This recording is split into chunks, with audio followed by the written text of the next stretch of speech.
is everybody's favorite time of the year, man. The Raw after WrestleMania.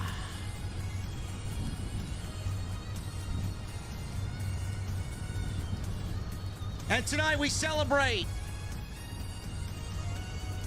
and start the era of Cody Rhodes. Cody is the new WWE Champion. Nice choice of words there by Mr. Levesque.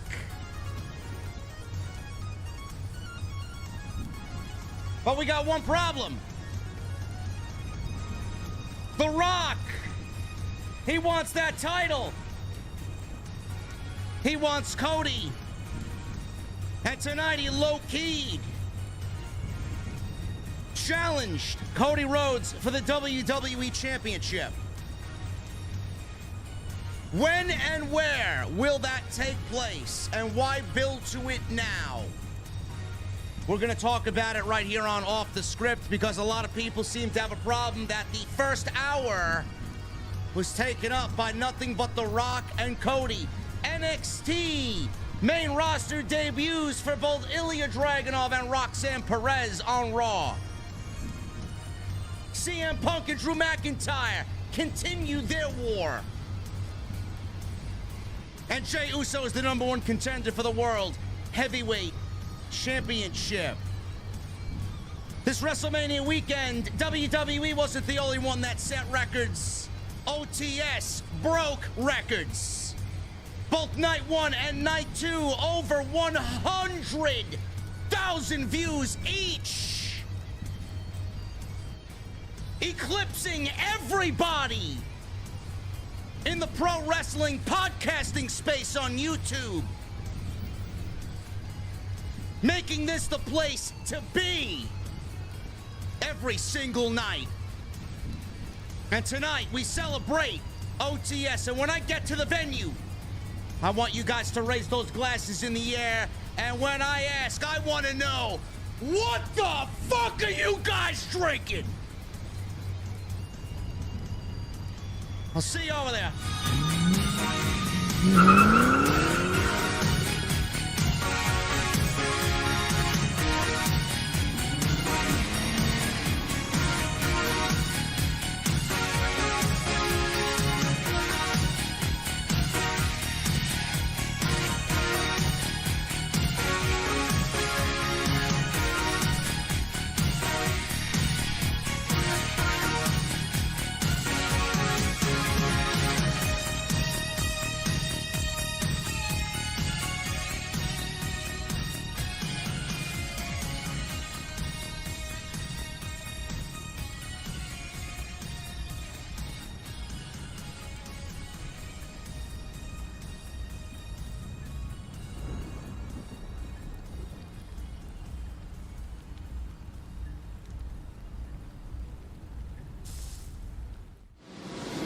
Why has Triple H been so successful?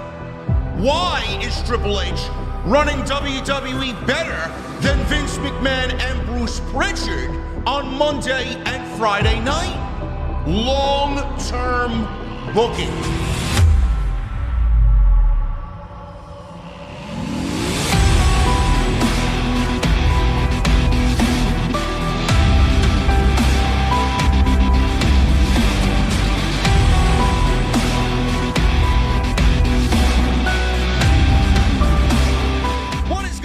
Thank you so very much for joining me right here on Off the Script. This is your Monday Night Raw post show for April 8th, 2024. I am your host, JD from New York.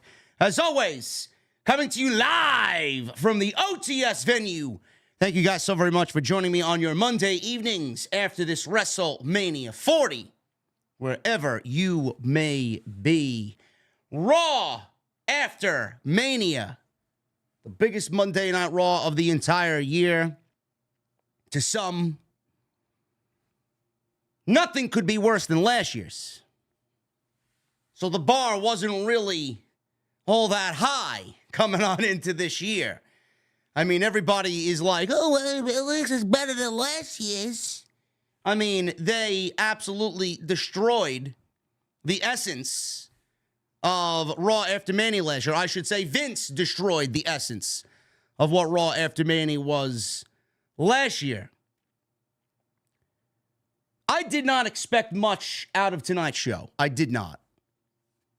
In fact, I didn't really know when they were going to be planning a draft. I know a draft is on the way.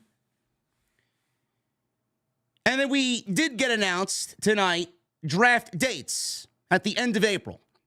It's going to start on SmackDown, the last SmackDown in April, going on into the last Raw in April. For everybody that was slightly disappointed in tonight's show, it didn't feel like a Raw After Mania. I expected more. I wanted more wrestling. The Rock took too much time. I'm tired of seeing Cody crying. There wasn't enough wrestling. Blah, blah, blah, blah, blah, blah. I don't really know what you guys expected tonight. Going to tell you the same thing I tell you every year when there is a draft. This draft this year is going to be different. The draft this year is going to wipe everything that Vince McMahon did. Everything that Triple H was forced to inherit. The draft is going to truly be the beginning of the Paul Levesque era. Not WrestleMania. Not Cody winning the championship. Not this show. The draft. And I need you guys to understand that and hear me perfectly clear. The draft is the beginning of the Paul Levesque era. Thus, I don't know why everybody expected some major storyline angle to happen on tonight's show. Could they have done it? Sure. But that's not the way Triple H operates. He wants things in place. He wants people in place. He wants the shows to look how he needs them to look before we get into any major storyline developments on WWE TV. So the draft happening at the end of the month is a huge reason why we did not get any storyline implications for much of anything on tonight's show. Now, that's not completely the case. That's not totally true. We did get some developments on tonight's show. Jey Uso is the number one contender for the World Heavyweight Championship. Damian Priest cashed in his Money in the Bank contract at WrestleMania on Sunday against Seth Rollins after CM Punk, or Drew McIntyre, I should say, Drew McIntyre, won the World Heavyweight Championship. And thanks to CM Punk, he ruined McIntyre's WrestleMania moment, thus leading to Damian Priest cashing in that contract. So Jey Uso is now the number one contender for the World Heavyweight Championship. That is only in the interim. That is only in the short term. Jey Uso is not going to be the World Heavyweight Champion. Jey Uso is not beating Damian Priest. So get that through your skulls. We are getting little spurts of angle and story going into the draft, and then everything will take shape after that. But the big part of that match tonight was CM Punk showing up and once again costing Drew McIntyre his shot at the World Heavyweight Championship, which is a story that they are going to continue to tell until CM Punk is back on television. Whether that match happens at Backlash, I don't think Punk will be ready for Backlash in France. Whether that match takes place at the Clash at the Castle show in Scotland or in Saudi Arabia at King of the Ring, I don't know. I don't know. But WWE is certainly setting up their television for a major program and a match with CM Punk and Drew McIntyre. Sami Zayn. Sami Zayn did the unthinkable at WrestleMania. He beat Gunther for the Intercontinental Championship. Chad Gable told him, "You owe me one. After everything he did for him, you owe me one." And that favor is coming back to him next week. Sami Zayn's putting that championship on the line in Montreal, his hometown, against Chad Gable. Should be a banger match. You guys want your wrestling? You'll get it next week. Everything that WWE didn't give you, you'll get it next week. That match is going to absolutely scorch Monday Night Raw in Montreal, a great wrestling town.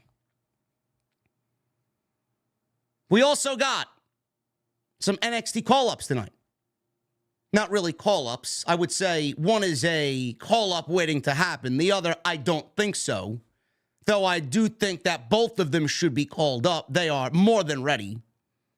Ilja Dragunov and Roxanne Perez made their Monday Night Raw debuts tonight. Dragunov is the current NXT heavyweight champion, and Roxanne Perez just won the NXT Women's Championship from Lyra Valkyria. Who? The other, Becky Lynch 2.0. Great.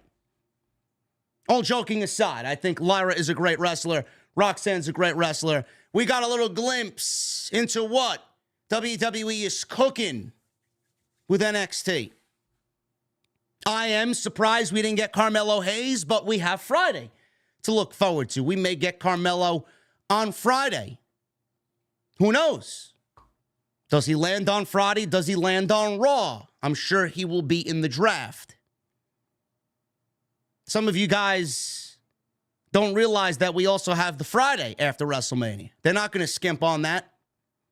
They're going to give you some big moments, some surprises, some NXT debuts. But what else did you expect as far as NXT talent on this show? Carmelo would have been predictable. I'm glad we got Ilja Dragunov. Ilja Dragunov is announced for the draft. Good. That means he's losing the championship to somebody. I've said he should lose the title to Dijak. It might be Tony D. It might be somebody else that I haven't mentioned previously before. But he's going to be part of the draft. You're basically getting Gunther 2.0 in Ilja Dragunov. Roxanne Perez, great. 22 years old. Ready for the main roster. They'll probably have her cook down there on NXT for a little bit longer, drop the title to somebody else, and then they'll call her up. They don't need to call up everybody in one shot. They've already called up Braun Breaker. They've already called up Tiffany Stratton. They're going to call up Ilja Dragunov, Carmelo Hayes. And now you want to pull Roxanne Perez. WWE is going to wait until they can replenish those names before they call them up to the main roster. And then the big one. Cody Rhodes, the new WWE Champion.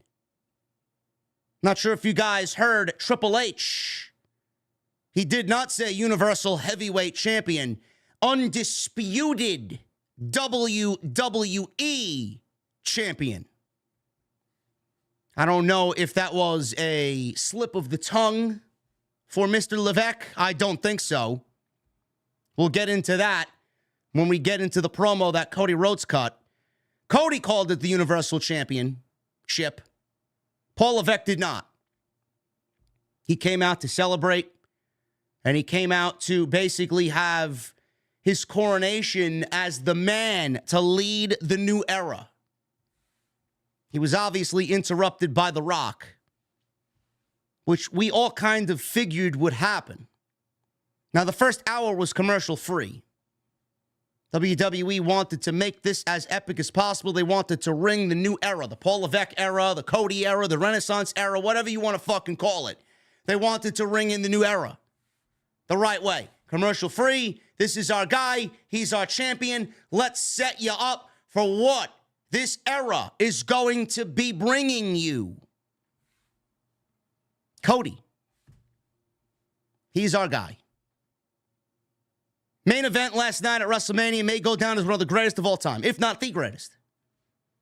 Brought back so many emotions from so many different people.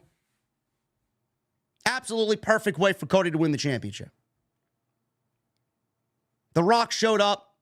He beat Cody on Saturday night, pinned Cody in that tag team match, which led to Cody having to fight for his life. Bloodline rules on Sunday, thanks to The Rock. The Rock basically eyed Cody and told Cody that he'd love to hold the WWE Championship. I had a problem with that tonight. I'll talk about that in a little bit when we get into the actual heart of that promo. I did not like the way Rock asked Cody to hold the championship, and Cody obliged. Didn't like it at all. I think we need to do away with Cody being a pushover because it continued tonight.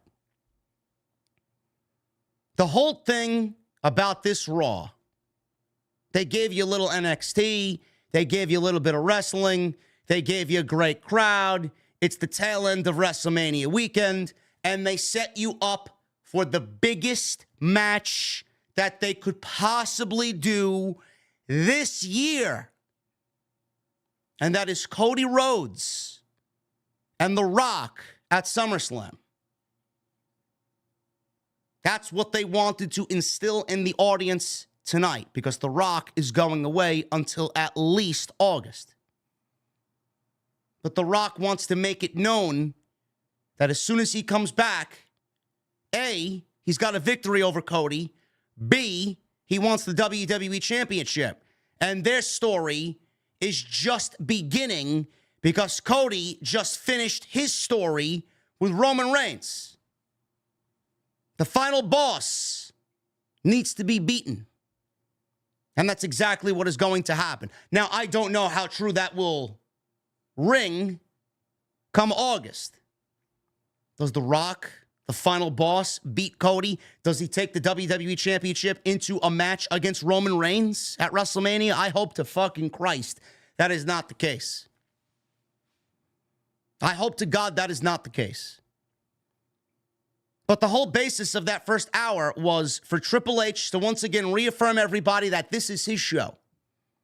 I will never get tired of that because we had to live through decades of Vince McMahon not appreciating us. It is not going to be that way anymore. So anytime they can low-key just throw it in our faces that Vince is not involved anymore, it brings a smile to my face. Cody celebrating. Cody giving a celebration speech. Cody being acknowledged by Triple H. More crying. Fans behind Cody. He is the people's champion. And then The Rock comes out and challenges Cody basically without saying he's going to challenge him, basically saying he wants the title, which is going to set up a major match at SummerSlam. I don't know why anybody would have a problem with what we got tonight, just based on that 1 hour of Monday Night Raw. Did we get a little awkward? Yeah. That's because The Rock asked to hold the WWE Championship and Cody, like a fucking dumbass, handed them the championship. But WWE wanted to set you up for the next major match coming out of their biggest show ever. And they accomplished that.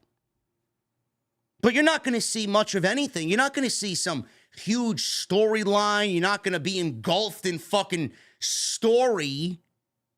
When in the next 3 weeks, WWE's prepping themselves for a draft. After that, then we can bitch and moan. Where's the story? Why isn't WWE building feuds? Sure, after the draft and everybody gets settled and lands on their show, everything will fall naturally into place. But as far as a Raw after Mania, did it have Raw after Mania vibes? Sure. Especially after last year. Remember what we got out of the gate? You see, this is what I don't understand about people. A lot of people this year are complaining, oh, well, the show went 1 hour and we got 5 minutes of wrestling in the first hour, man. Yeah? Do you remember what you got last year to start Raw after Mania? I do. Remember what you got last year? You got Omos versus Bobby Lashley. Why don't you sit the fuck down and stop fucking complaining? Because I'm sure last year was so great that you want to go back in the time machine and relive that. But you're complaining about this year with Cody and The Rock and an hour commercial free. Fickle fans. You guys have such a short-term memory. It was Elias. Never mind Bobby Lashley. Elias. Elias versus Omos to open Raw after Mania last year. Yet you want to complain about this year. It's unbelievable to me. Unbelievable. Crybabies. You call the Cody fan base crybabies? You guys are crybabies. Give me 1 hour of Rock and Cody fucking 7 days out of the week. You want to go back to that bullshit? By all means, go back and watch it. Ridiculous. People are absolutely fucking mental. Before you start complaining, think. Think. We're going to get into the rest of this show tonight. We got 4,000 in here tonight. I appreciate you guys very much. I mean, last year we did almost 9,000 fucking people. But that was under a different set of circumstances. That was the worst fucking piece of shit show I have ever had to bear witness to. Ridiculous. This year is going to be a little bit different. We're going to have some great discussion tonight. We're going to have a lot of fun tonight. We're going to go over this. We're going to talk about what's coming up. We're going to talk about my thoughts on Ilja Dragonov, Roxanne Perez, the little Easter egg in there with Cody and The Rock. What did The Rock hand Cody Rhodes? I don't know, but I have a sneaking suspicion it's something to do with Dusty. I don't really know for sure, and I hope that they build upon that. But we're going to go over all of that tonight right here on Off the Script, and I want to thank you guys very much for joining me on this Monday night. I want to thank you guys from the bottom of my heart. Night 1, Night 2, each did 100,000 views. And I go back and look at everybody else in the community and what they did, and it only reaffirms what I usually say. I'm not cocky. I'm always humble. I'm proud of what we do, and I'm gonna fucking gloat because I work my ass to the fucking bone. I'm sleep deprived. I'm fucking tired. But after last night and Saturday night, all day Saturday and Sunday at the tailgates, it really reaffirms that we are absolutely the best at what we do. Every single time something happens, where are you? Right here. Every single time something happens, who do you want to catch and get an opinion from first? Right here. And I look good, I sound good, and the fucking production value's through the roof. Nobody is doing what we're doing. Nobody. Every single show in this community that's live right now, there's not one single person that does what we do. And I'm fucking proud of that. I'm going to gloat and gloat as much as I can because this was the biggest weekend of the year and we shattered records from last year. And it's only getting better. Plus, on top of that, we started a new show this year called Tuesday Night Titans, and it's the #1 fucking show in the entire community on a weekly basis with two guys that are, again, the best at what they do. Thank you. Thank you, thank you, thank you, thank you, thank you for you guys. Because without you, the show is nothing. Follow me on social media at JD from NY206, X, Instagram, TikTok, Cameo. Hit that subscribe button down below. Turn on the bell for notifications. We just hit 157,000 subscribers. We're already on our way to 158. Get those super chats in. We're going to hang out at the end of the show. I got to shout out my guy, Adam Casper, who donated 100 earlier in the stream. We'll get to him in a second. Super chats, get them on in. We'll hang out with our beverages at the end of the show. Go check out all the content on the channel. Everything you need is on the homepage. And tonight's show is sponsored by my great friends over at Blue Chew. Cody finished his story. I'm going to need you guys to follow suit. BlueChew.com, code JD at checkout. All you need to do is pay the $5. Shipping and handling. We got to get to my guy, Adam Casper. My guy, Adam Casper, deserves a...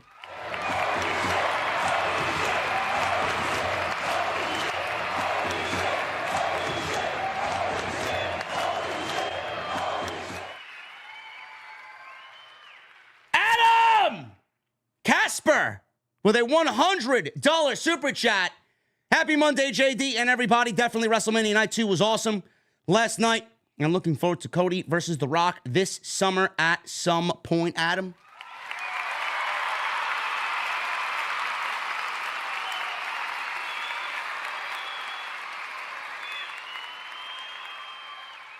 Thank you, Mr. Casper. SummerSlam is shaping up to be a must-see show. Absolutely. Monday Night Raw. We started off tonight with the man, Paul Levesque. Always great seeing Triple H. See, Triple H knows, man. Triple H knows exactly how good he is, man. He's loving this. Loving it. This is his show now. Sold out. Michael Cole said the Triple H era is indeed here. Sold out. 17th consecutive sellout with 20,248 in the building tonight. Obviously, they are going to gloat. They love gloating about this recent string of sellouts that they are currently going through right now. So they're going to gloat. Triple H entered the ring to a huge chant of Triple H and thank you, Hunter. Thank you, Hunter. He says, here's the thing. I came out here to thank you guys. Said less than 24 hours ago, they made something very special happen. I can now really tell you that was the greatest WrestleMania of all time. Was it the greatest WrestleMania of all time? Those questions are always so subjective. From top to bottom, was it the greatest WrestleMania of all time?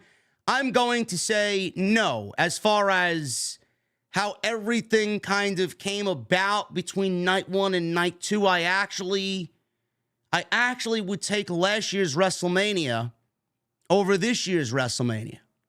But I think a lot of people are going to take this year's WrestleMania because how impactful that close to night 2 was. It was unlike anything that we've ever dreamed, and it was just a love letter to professional wrestling. Basically embodied what WWE was in 40 years in that main event. Again, it's a very subjective thing. Will that go down as one of the greatest main events in WrestleMania history? In WWE history? Absolutely. Was it the greatest? Some may say yes, some will say no. But it obviously will live in the annals of history forever. Nobody will ever forget that. Ever. We're not going to forget it sitting at home. You people there watching it live, witnessing it live, you're not going to forget it. My guy Drew flew home. He missed night 2 because he wanted to spend that night with his son watching that. He had a feeling something was going to happen, and he wanted to see the reaction on his kid's face. And he flew home without a care in the world. No regrets. After that night, after what we saw, how could anybody have regrets about not being there for a moment like that? His sons are going to remember that for the rest of their lives. That's what it was about. That. Nobody's ever going to forget it, ever. Truly, truly special. By every single metric there is, every standard there is, and everything you have said, it was the biggest WrestleMania ever. A 41% increase over last year's WrestleMania. Truly unbelievable. On Peacock. He said he stood in the ring on Saturday to welcome everyone to WrestleMania. Tonight he welcomes everybody to Monday Night Raw. Said he welcomed everyone to a new time and a new era. He said he would like them to welcome the man who will lead them into a new era. And he introduced Cody Rhodes. Cody made his entrance. He walks out And they had a entrance that was set up that was very reminiscent of an old school Raw is War. Not in design, but like there was no Tron at all. None. Cody made his entrance. He shook hands with Triple H when he got in the ring. They talked off mic briefly. I'd love to be a fly on the wall to hear what Triple H actually had to tell Cody last night and again tonight. Cody kissed the WWE title and raised it in the air. Triple H raised his other arm. They both smiled. Music stops. Fans are chanting Cody. Fans are chanting, "You deserve it." Triple H congratulated him and he said, absolutely, he deserves it. He said he brought an end to one of the most incredible title reigns of all time by Roman Reigns at the greatest WrestleMania of all time. He said he set an attendance and gate record for WWE, the largest gate in the history of the company, with over 20,000 people in his first night as WWE Champion. I want to stop there, and I want to talk about Roman Reigns, and I want to talk about Cody Rhodes for just a second. In regards to Roman Reigns, it is very well documented that I was against Roman Reigns, the way Vince McMahon, the way the company tried to push that babyface version of Roman down everybody's throat. He wasn't the guy then. He wasn't ready for it then. And they were desperately seeking some sort of replacement for John Cena, who was making less and less and less and less dates. They needed a new face. Roman was clearly appointed the guy, but he wasn't ready for it. WWE went through 7 years of Roman Reigns and 7 years of failure for that character to get over. The Shield was great. Roman Reigns in The Shield was fantastic. He played his role.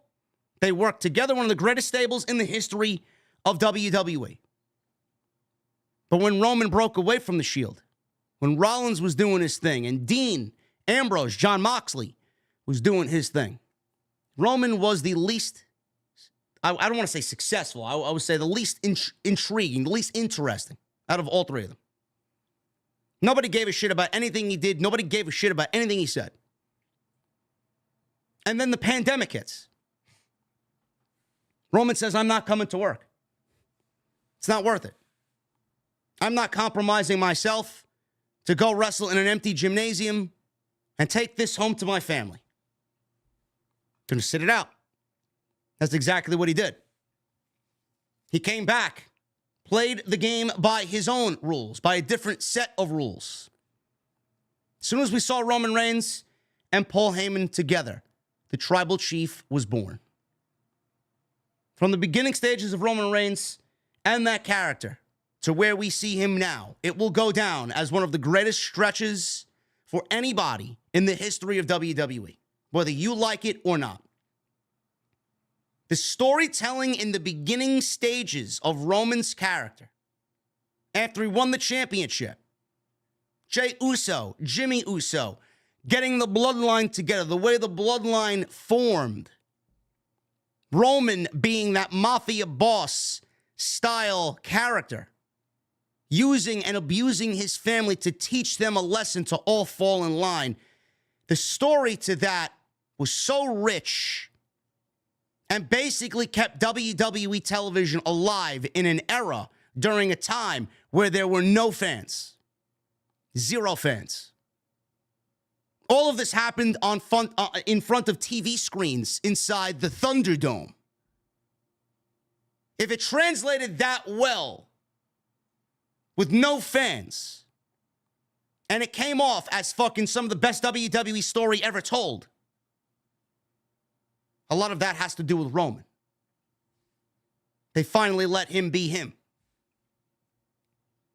Those matches early on in his run, he wore the gold glove. I said it then, and I'm going to say it now.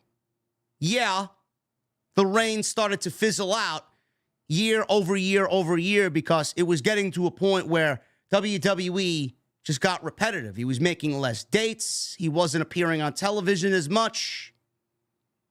But that gold glove era of Roman Reigns, literally everything he touched turned to gold. The stories and the matches were fucking great. Everybody was on board with what he was doing.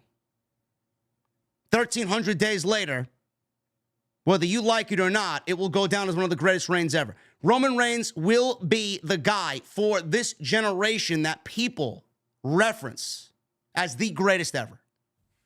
Is he the greatest ever? No, he's not. Not to me. But again, it's a generational thing. To the people of this generation that don't know a Bret Hart or a Shawn Michaels or a Hulk Hogan or an Ultimate Warrior or a Bruno or a Bob Backlund, a John Cena. If you didn't live through those periods, you're going to think Roman Reigns is the greatest of all time. I, fortunately, and many of you, fortunately, have lived through all of those eras.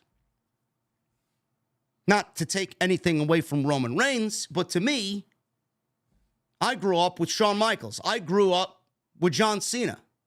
I grew up with Hulk Hogan. Those were the guys. Those guys did things that this current generation isn't doing. And again, not to take anything away from Roman, but when you are a young kid and you're looking at Roman do what he does and you maybe want to be a professional wrestler, you're going to attribute all that to Roman Reigns. You can't take that away from him. Cody Rhodes is going to be the guy. I don't know if he's going to eclipse Roman Reigns. He's going to carve his own path, and he needs to. Cody Rhodes is going to be the guy that follows suit in the Roman Reigns era of WWE. This is now the Renaissance era, or the Cody era, the Triple H era. Cody Rhodes is the WWE Champion. And I've documented this several times on this show, and I talked about it with Jesse on Wednesdays when I do my AEW Dynamite post. Rock, Austin, yeah, obviously we skipped.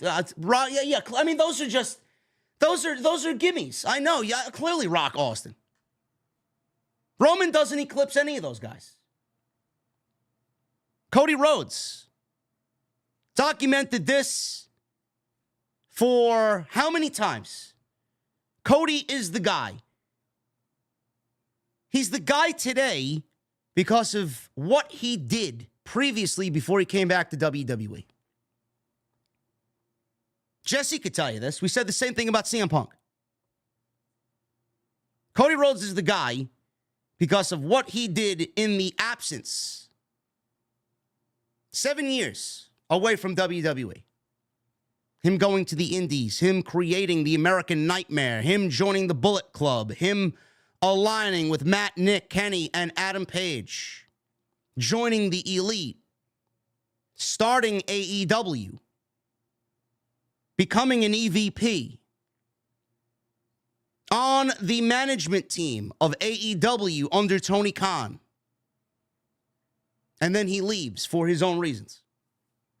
Whatever those reasons are, nobody really knows. Cody wanted to finish his story. Cody felt like it was time. Was it because of creative indifference? Was it because of a change in vision from what Cody and the crew originally set out to do with AEW? Again, I don't know. Nobody will ever know. But I want everybody to understand that the Cody Rhodes that you see now, not to take anything away from Cody because Cody busted his fucking ass to be the man that he is today, but I got to give Tony Khan and AEW his flowers as well, or their flowers as well. WWE doesn't seek out the American Nightmare the way that they did. The American Nightmare that you saw at WrestleMania, the American Nightmare that beat Roman Reigns for the WWE Championship. You would not be getting that American Nightmare if it wasn't for All Elite Wrestling and Tony Khan. Fact. That's just straight up fact. And the same thing with CM Punk. WWE would not be getting this version of CM Punk. WWE might not be getting CM Punk, period, if Tony Khan didn't bring CM Punk out of retirement after 8 years. So for all the criticisms that Tony Khan gets on a weekly, daily basis, Tony Khan has given WWE CM Punk and Cody Rhodes because he made them who they are today. Partially on Cody's behalf as well. You can't refute that fact. WWE would have never went after Cody Rhodes that hard if he wasn't in AEW. They wouldn't have. The whole allure of Cody Rhodes was, oh, he's an EVP to AEW. Let's take one of the EVPs away from AEW. He's homegrown with us. He looked a little bit more attractive because of where he was and what he was doing. You might not get WrestleMania 40. And what happened last night if it wasn't for what he did in 5 years with AEW. Just a little nugget of information for you guys. You may not agree with that. I don't really give a shit. Tony Khan brought Punk out of retirement. For all I give a shit, Punk would have been in his Chicago condo watching a fucking hockey game on Monday night and not on Monday Night Raw. Not at WrestleMania. He wouldn't have showed up in Chicago in front of 20,000 people at Survivor Series in November. Let's start talking with a little logic. Let's start talking with a little sense. Not everything is because of WWE. Tony Khan deserves a lot of credit for both CM Punk and Cody Rhodes, but he will never get it. And again, not to take anything away from Cody, because Cody carved his own path before AEW. I just don't think it would be as bright if it were not for AEW and what he did there with Tony Khan. Triple H said he got a call from a couple of guys in the studio who said he made something special for him. They wanted them to share it with Cody. He said he watched it and decided he wanted to show it to everybody. Hunter said because of the size of the crowd, they don't usually have the big Tron and had to set up monitors around ringside. So we got a 3-minute video that aired showing Cody highlights of his Rumble win and his path to WrestleMania and eventual win over Roman Reigns at WrestleMania with vintage footage of him prior to his run as Stardust. Brandy was in these. I think we got a clip of the Bucks as well, minus the AEW logo in the clip, obviously. They showed a double picture of Cody watching the video package, and he was obviously crying. They put some really somber music over it, really made it feel special and heartwarming. They returned to Cody in the ring. Fans are chanting Cody. He hugged Triple H. Another big "you deserve it" chant. Cody put the belt on the mat. He bent down and got on his knees and kissed it and looked up to the sky. He said, "So Raw after WrestleMania, Philadelphia, what do you want to talk about?" He turned to Samantha Irvin, who got a lot of praise for her job at WrestleMania. Samantha Irvin did a fantastic job at WrestleMania. He said it was 2 years ago on the Raw after WrestleMania that he came out there and laid out his goals. And after Samantha announced him as the WWE Universal Heavyweight Champion, he goes to talk about Roman Reigns and his 1,300 plus days as champion. 1,316 days to be exact. You don't have to like him, but we certainly acknowledge what he's done, and perhaps he's the most important superstar of our generation. So after giving Roman his flowers, we're going to thank you, Roman chant. Everybody acknowledged Roman, and he didn't even have to ask for it. Cody said, indeed. He said, though, he was the man destined to defeat Roman Reigns. He says, when you get into pro wrestling, people ask why you do this. He played a video of a little girl saying, "Papa, finish the story." The video was of his daughter, Liberty. He says he wants her to know that when he goes to work, He doesn't just go to work, but he goes to work in the main event. And when Papa is fighting, he's now fighting as the champion and not a challenger. He says he always has stood in the line, but now the line is for him. He says his name is Cody Rhodes, once undesirable, became undeniable, and now the Universal, undisputed WWE Universal Heavyweight Champion. All of a sudden, The Rock's music hits the PA, and the fans go crazy. He walks out with his People's Championship over his shoulder. Rocky enters to Big Rocky chants, and when the music stopped, this is where it really felt like the Raw after Mania. The crowd started chanting Rocky, and then they started chanting Undertaker. Because the Undertaker basically, I don't want to say cost Roman the championship, but he was the one that took out the biggest X factor last night in the Bloodline Rules match, and that was The Rock after a monster chokeslam. Lights go out, and the Undertaker drags The Rock down to hell. They both disappear. Rock was glaring at the fans. Then after a pause, fans chanted, "Rocky sucks." It started to fade. He'd raise the microphone to his hand. The fans would boo louder. Rock paused, lowered the mic. They'd do it all over again. And the fans in Philadelphia started to chant, "Shut the fuck up," which was obviously bleeped out on USA Network, which made me roll my eyes and say to myself, man, I can't wait for the Netflix era. This is not going to be a problem on Netflix. I can't wait. Shut the fuck up chants at Rocky. The Rock is a lot of things, Philadelphia, but sucks isn't one of them. Then we got a loud asshole chant, which was also bleeped out. Says he came out there to deliver flowers to Cody Rhodes and to say Philadelphia also broke the record for the largest gathering of trailer park trash he's ever seen. Pat McAfee stood up and started applauding the final boss. So The Rock started going on an F-word rant, which was basically bleeped out. Michael Cole said, "It's the Raw after Mania, all right." Basically, Philadelphia gave The Rock the Roman Reigns treatment after WrestleMania 33 when he beat The Undertaker, when he stood in the ring for about 10 minutes and barely got any words out because there were multiple chants. Every time Roman picked the microphone up to his mouth, the fans would start chanting something else. And then he concluded that promo by saying, "This is my yard now."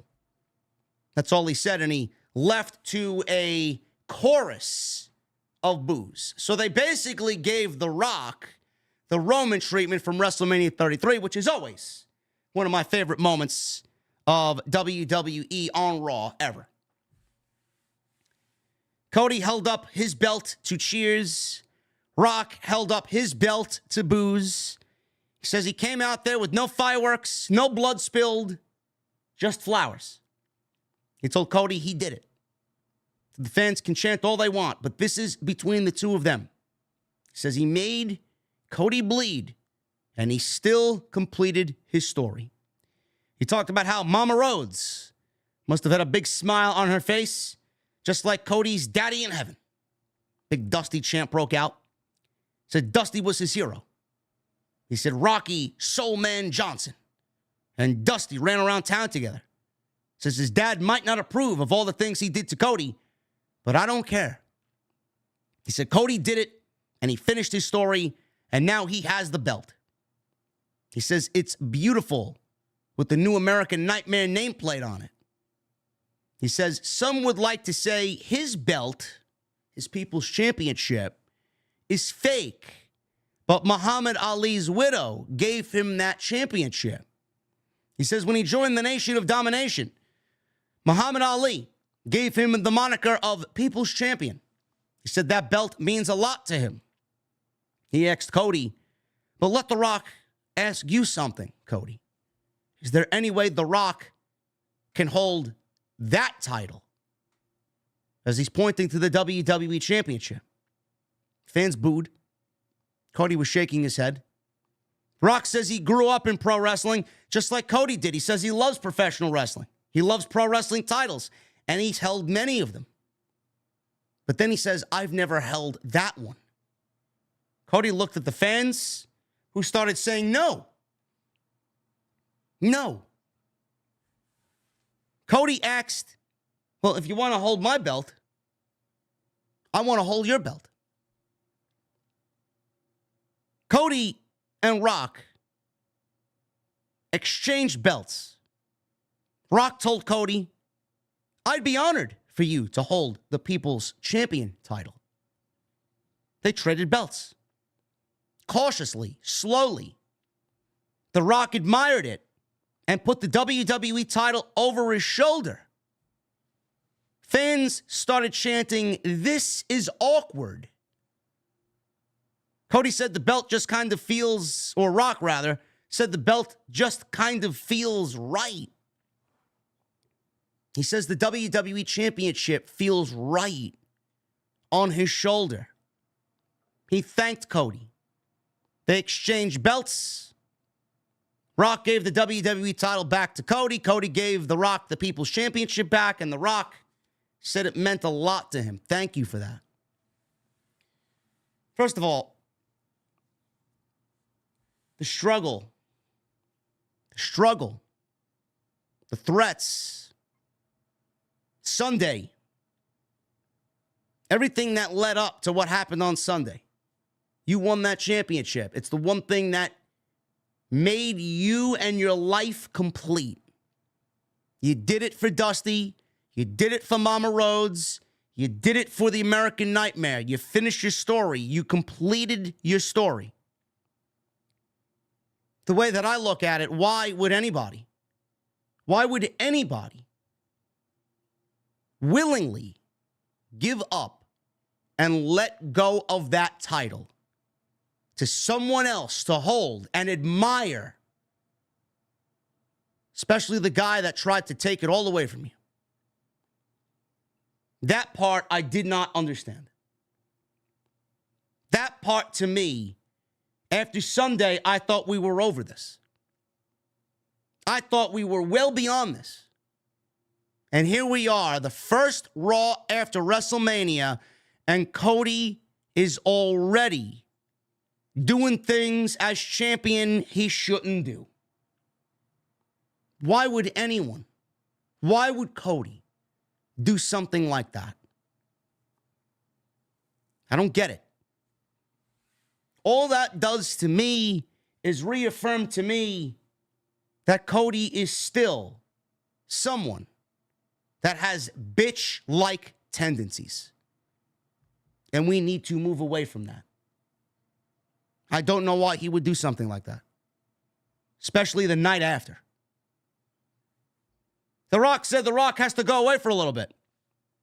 Fans booed and cheered, and then they gave him a nah, goodbye chant in the crowd. The Rock says he loves professional wrestling. He made it cool again. Cody made it cool again. He wishes he could stay. He says when he does come back, whether he, Cody, is champion or not, he's coming for Cody. Cody says he's looking forward to it.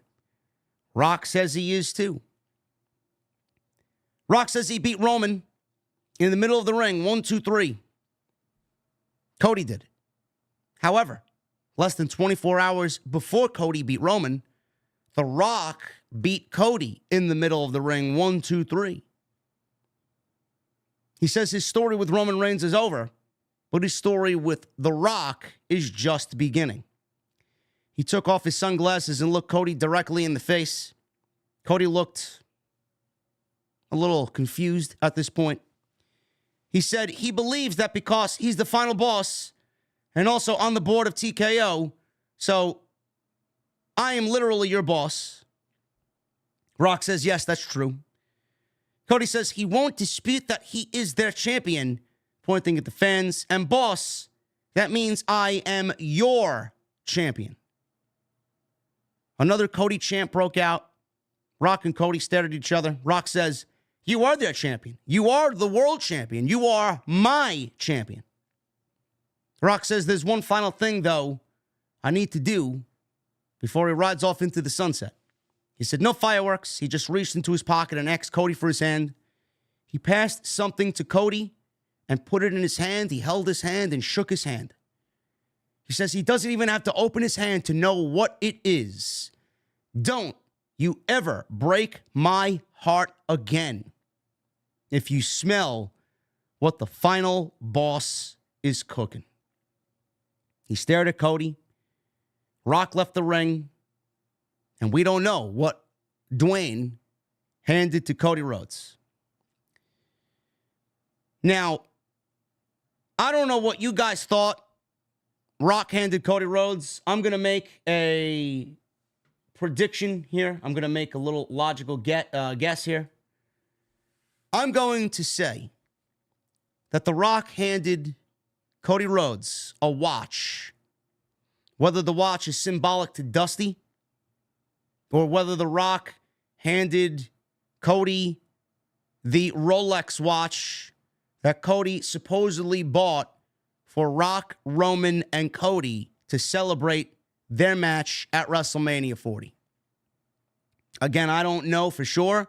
I don't know if we're ever going to find out, but I'm assuming it's something to do with a timepiece of sorts. Now, again, I don't know. I'm just making a really educated guess on that one. But WWE clearly left that open to interpretation. I don't know what it was. Was it a Hall of Fame ring? I don't know. $7? That's a good guess, actually. Young Cease, $7. I don't know. Again, I don't know. Hopefully they leave that as part of the story and we eventually find out what The Rock handed Cody. This was all done. This 1 hour was epic. I enjoyed it. The interaction with this audience and The Rock, I enjoyed it. Cody, you should have expected coming on in that we were going to get a big celebration. Cody's the champion. We got a big celebration. He's the guy. They need to coronate him as the champion. Start the Triple H era off the right way. It put Cody Rhodes in a position to make him look and feel important. They wanted to let you know that this is our guy. They accomplished that. Put an emphasis on WWE title. They accomplished that. I don't know where else this goes, but for sure, we're getting Rock and Cody at some point this summer. That is more than likely going to be your main event at SummerSlam. And again, I have no problem with that. Does Cody end up on Monday Night Raw? Does he end up on Friday Night SmackDown? I don't know. I don't know where Cody ends up. I think the way the WWE draft is going to end up, SmackDown is not going to be with Fox anymore. Right now, SmackDown is still considered the A show. WWE is not going to be with Fox past October. Right now, the title that Roman had is on Cody. WWE is not going to put Cody Rhodes and the most important title in the company on SmackDown when SmackDown is going to go right back to being the B show on USA Network, with Monday Night Raw moving off of USA Network to Netflix in January.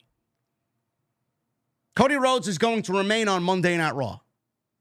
The World Heavyweight Championship is moving over to SmackDown. That's my prediction.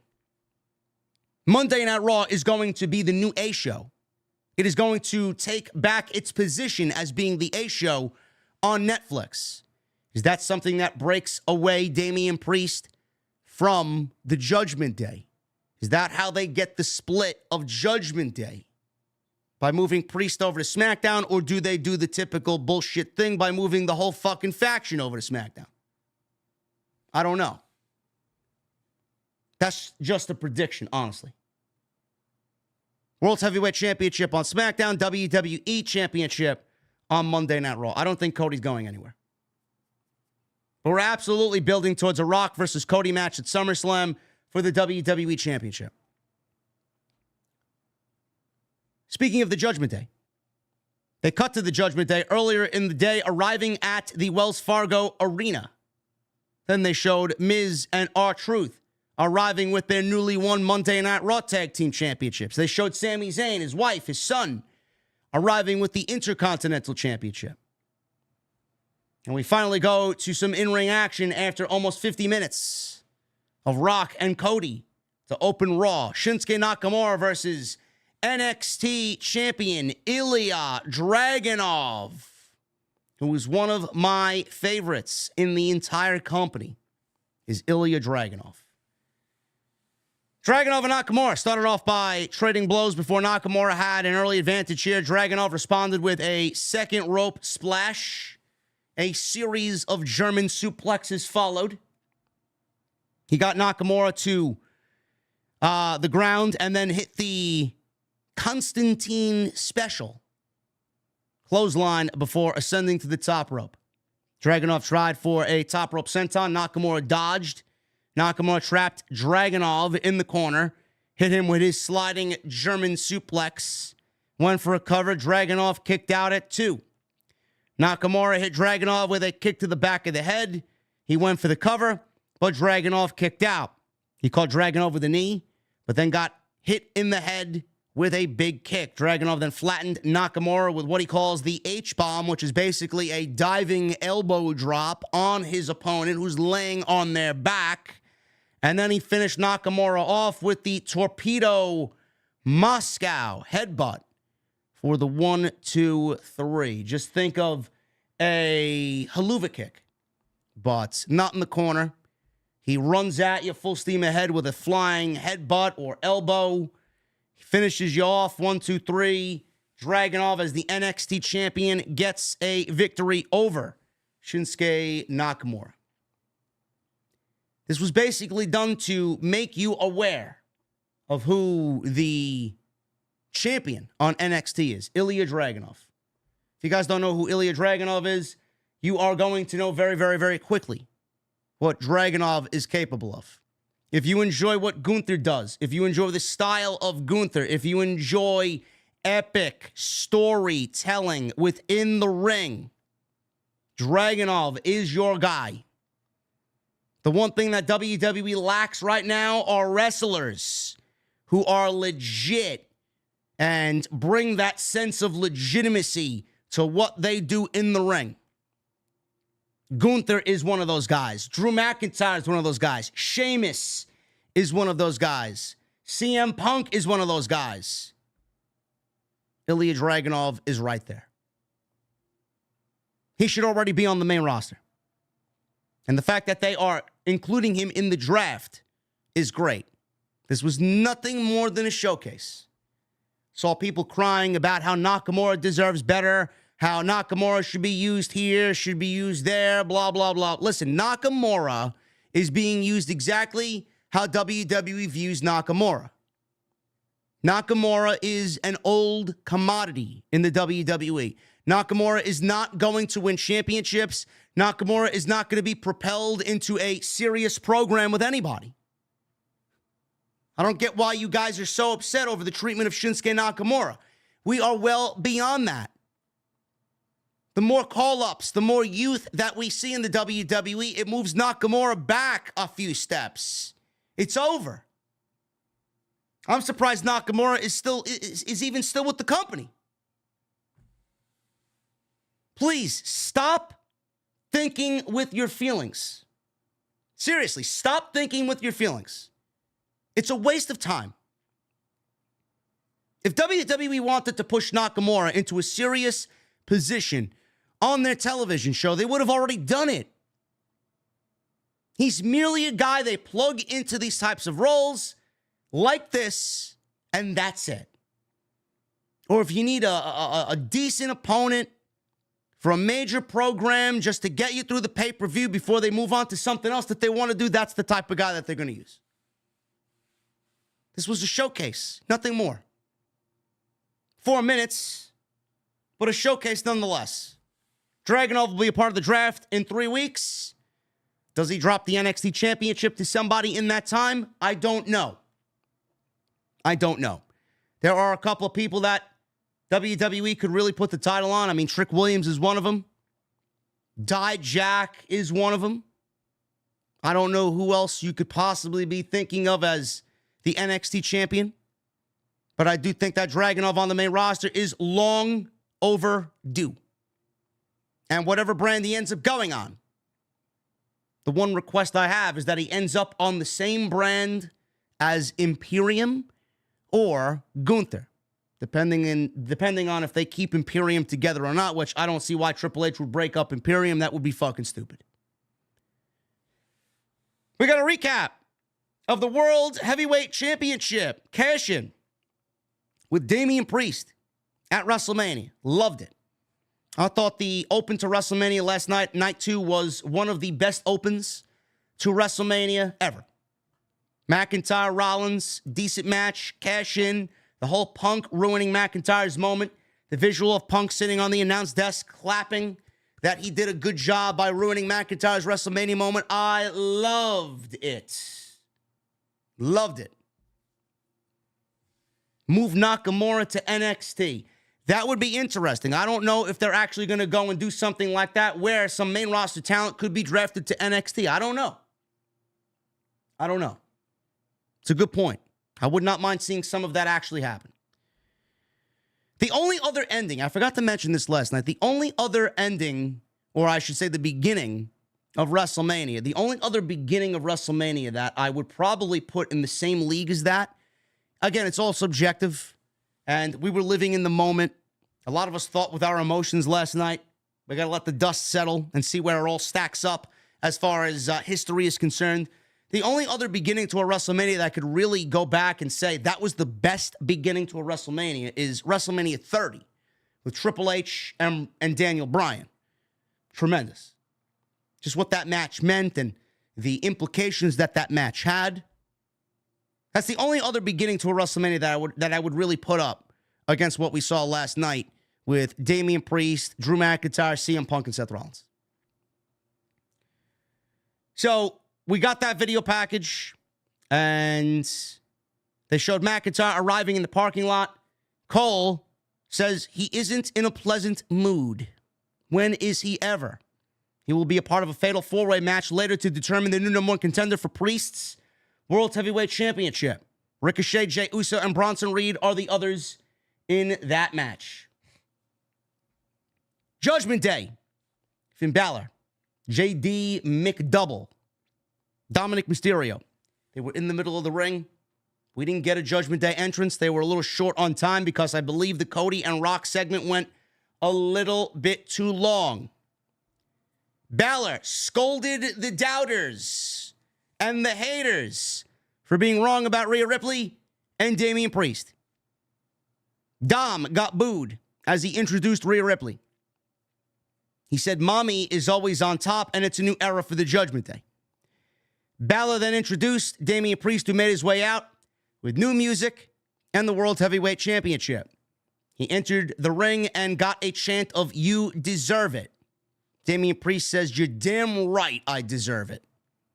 He asked everyone to rise for the Judgment Day, and Priest is holding up his World Championship. Rhea Ripley is holding up her World Championship, and all of a sudden, coming out of nowhere from behind them, R-Truth sneaks in and holds up one half of the Raw Tag Team titles. So the Judgment Day sees this. Priest is angry. He throws a fit, tells R-Truth, no. We're not doing this again. We're not doing this again.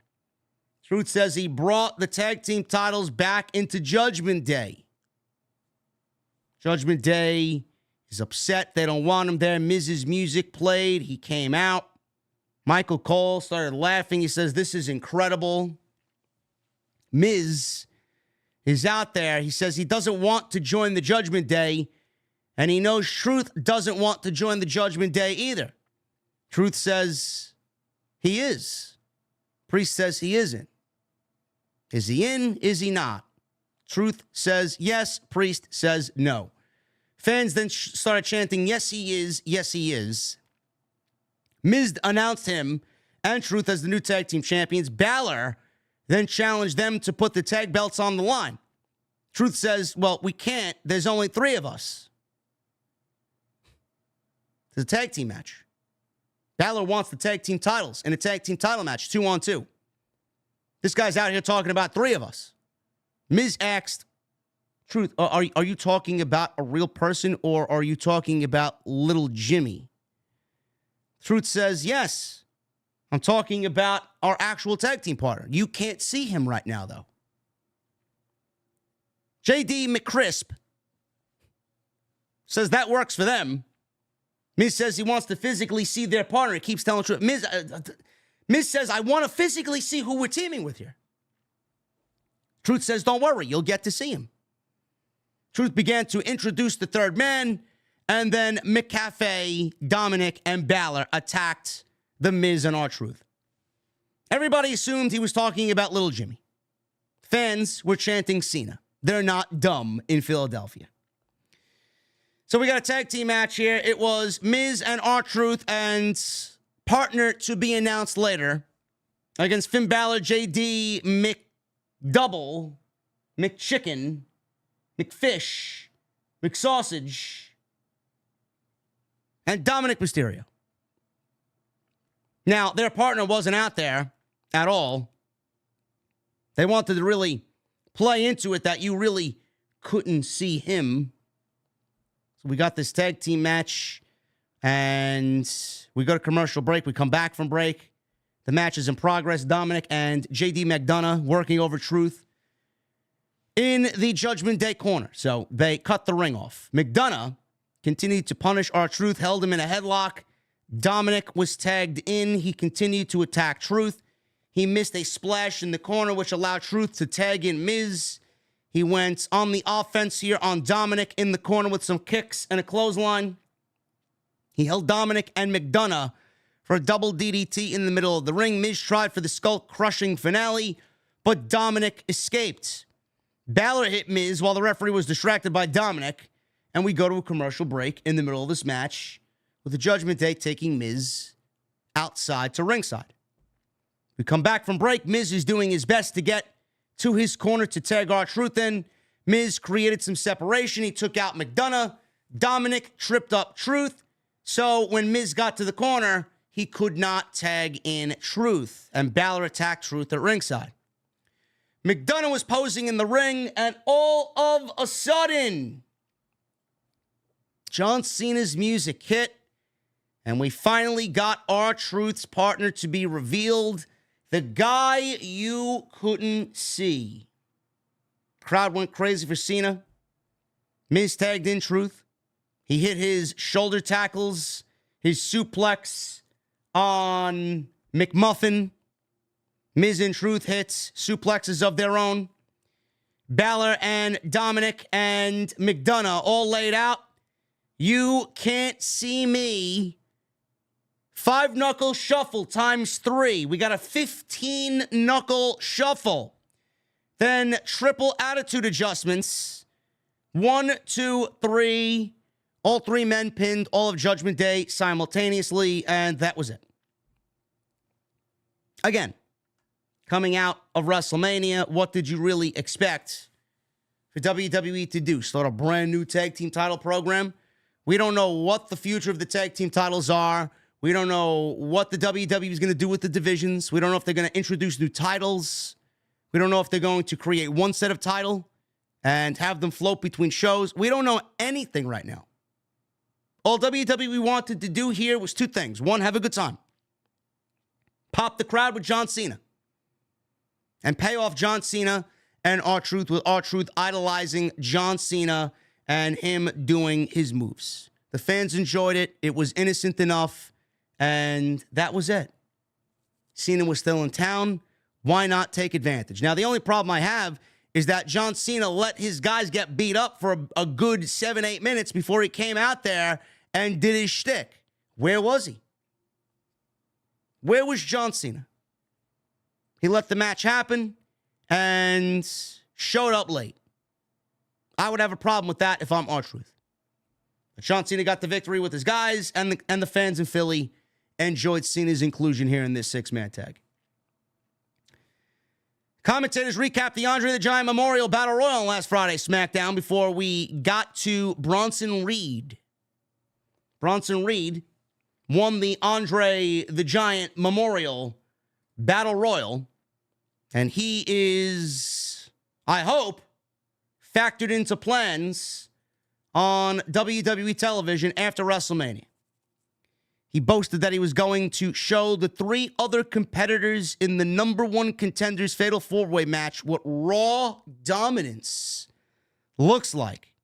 During Reed's promo, the screen then briefly glitched, showing a strange image with the word hello at the bottom of the right-hand corner. Now, this was the most talked about segment. Yes, a Bronson Reed promo was the most talked about segment on the entire show tonight because immediately people made correlations to the Bray Wyatt documentary at the end where we got the same type of interference when WWE showed the lantern at the end of the documentary and then gave you a tease that we could see Uncle Howdy return to television. Uncle Howdy was portrayed by Bo Dallas. This was the same thing. Everybody's trying to uncover what this is, what it meant. Does this mean Uncle Howdy's coming back to television?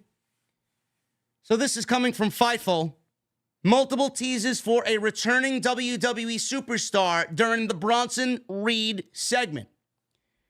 Now, I mentioned that Bo Dallas spoke of needing to create something that would make Bray proud. That was at the end of the documentary. And there was a tease that would indeed reference his possible return to television. At Raw, there was more in reference to Bo Dallas. Just ahead of the Raw tapings, there was a quick teaser of music where the lights went off, then came back on. During Bronson Reed's Raw promo, there was a static pattern and hello in the bottom right corner of the screen. Now, Fightful says we can't speak to what version or character Bo Dallas will return under. He's been under contract since 2022, but hasn't appeared on live WWE programming in well over a year since Bray was forced off TV due to illness. Now, again, this is going to generate some buzz and some excitement, and it looks like Triple H is going to go and do the same thing he did that led to Bray's return 2 years ago at Extreme Rules. He's going to do the same thing with Bo and having his return be teased alongside television on Raw and SmackDown with these little teases. You got to be eagle-eyed. You got to be quick to see it. There's going to be some hidden messages in there. I like it. I don't know where Uncle Howdy fits into the WWE universe. I don't know if he's going to wrestle under the mask. I don't know if he's going to actually unveil himself. I don't know. Again, it's all very interesting. I doubt we get anything happening before the draft. I think everything is going to kind of materialize after the draft. They want to string you along. And they're going to do the same thing that they did with Bray Wyatt before he came back to television. It'll probably be weeks of vignettes and teases. And then we'll get the big reveal. All I know is when we get something like this, especially in the Bray Wyatt universe, it's going to be long and drawn out, and it's going to be a very specific time and place when the reveal happens. But I gotta admit, I'm all for Bray and his characters to be on television, or a character in the Bray universe to be on television, to pay homage, to keep the legacy going. I love it. It's got to be done right, though. It's got to be done right, and they got to take a different approach from the way they treated Bray. Honestly. Bray was all talk. Bray was a fucking great promo. Bray was a great wrestler, in my opinion, when they actually let him wrestle. I would love to see what they could do with Uncle. Maybe they do the character, take the character and the likeness of the character, but they add some elements of, hey, man, Bo could actually wrestle. I don't want to see no freaky lighting. I don't want to see no fucking spooky promos. I want to see the guy actually fucking wrestle. I don't want it to be hokey. I don't want it to be something that's all character-based and barely any in-ring. They got to take a different approach with it. Seriously. Because that's the one thing that held Bray back. Bray was a great promo. Bray was a great storyteller, one of the best storytellers that they had, and they never let him tell stories. I hope they take a different approach with Bo. If this is actually Bo coming back as Uncle Howdy. So we'll see what happens. Backstage, Rhea Ripley and Dominic Mysterio were shown walking, and Rhea is upset. Rhea is upset with Dominic because Andrade betrayed him. You befriended Andrade. You wanted him in Judgment Day, and look what he did. He betrayed you. So Dominic says, you know what? I'm going to go talk to Adam Pearce. We'll get the match made. I'll take care of it. All of a sudden, when Rhea Ripley was walking away, Dominic walked away. Liv Morgan comes out of nowhere. And in Sabu-like fashion, ECW legend Sabu had a steel chair in her hand. And she threw this steel chair at Rhea Ripley's head. And my God, man, did it look like it sucked. She nailed Rhea in the back of the head with the chair. I don't think Rhea knew what the fuck to expect, man. It literally blindsided her. So Liv Morgan attacking Rhea Ripley, putting the boots to her. Officials come rushing over, and they separate these two. And Dominic comes over and goes to kneel down next to Rhea Ripley and tells the camera, shoves the camera to get out of here.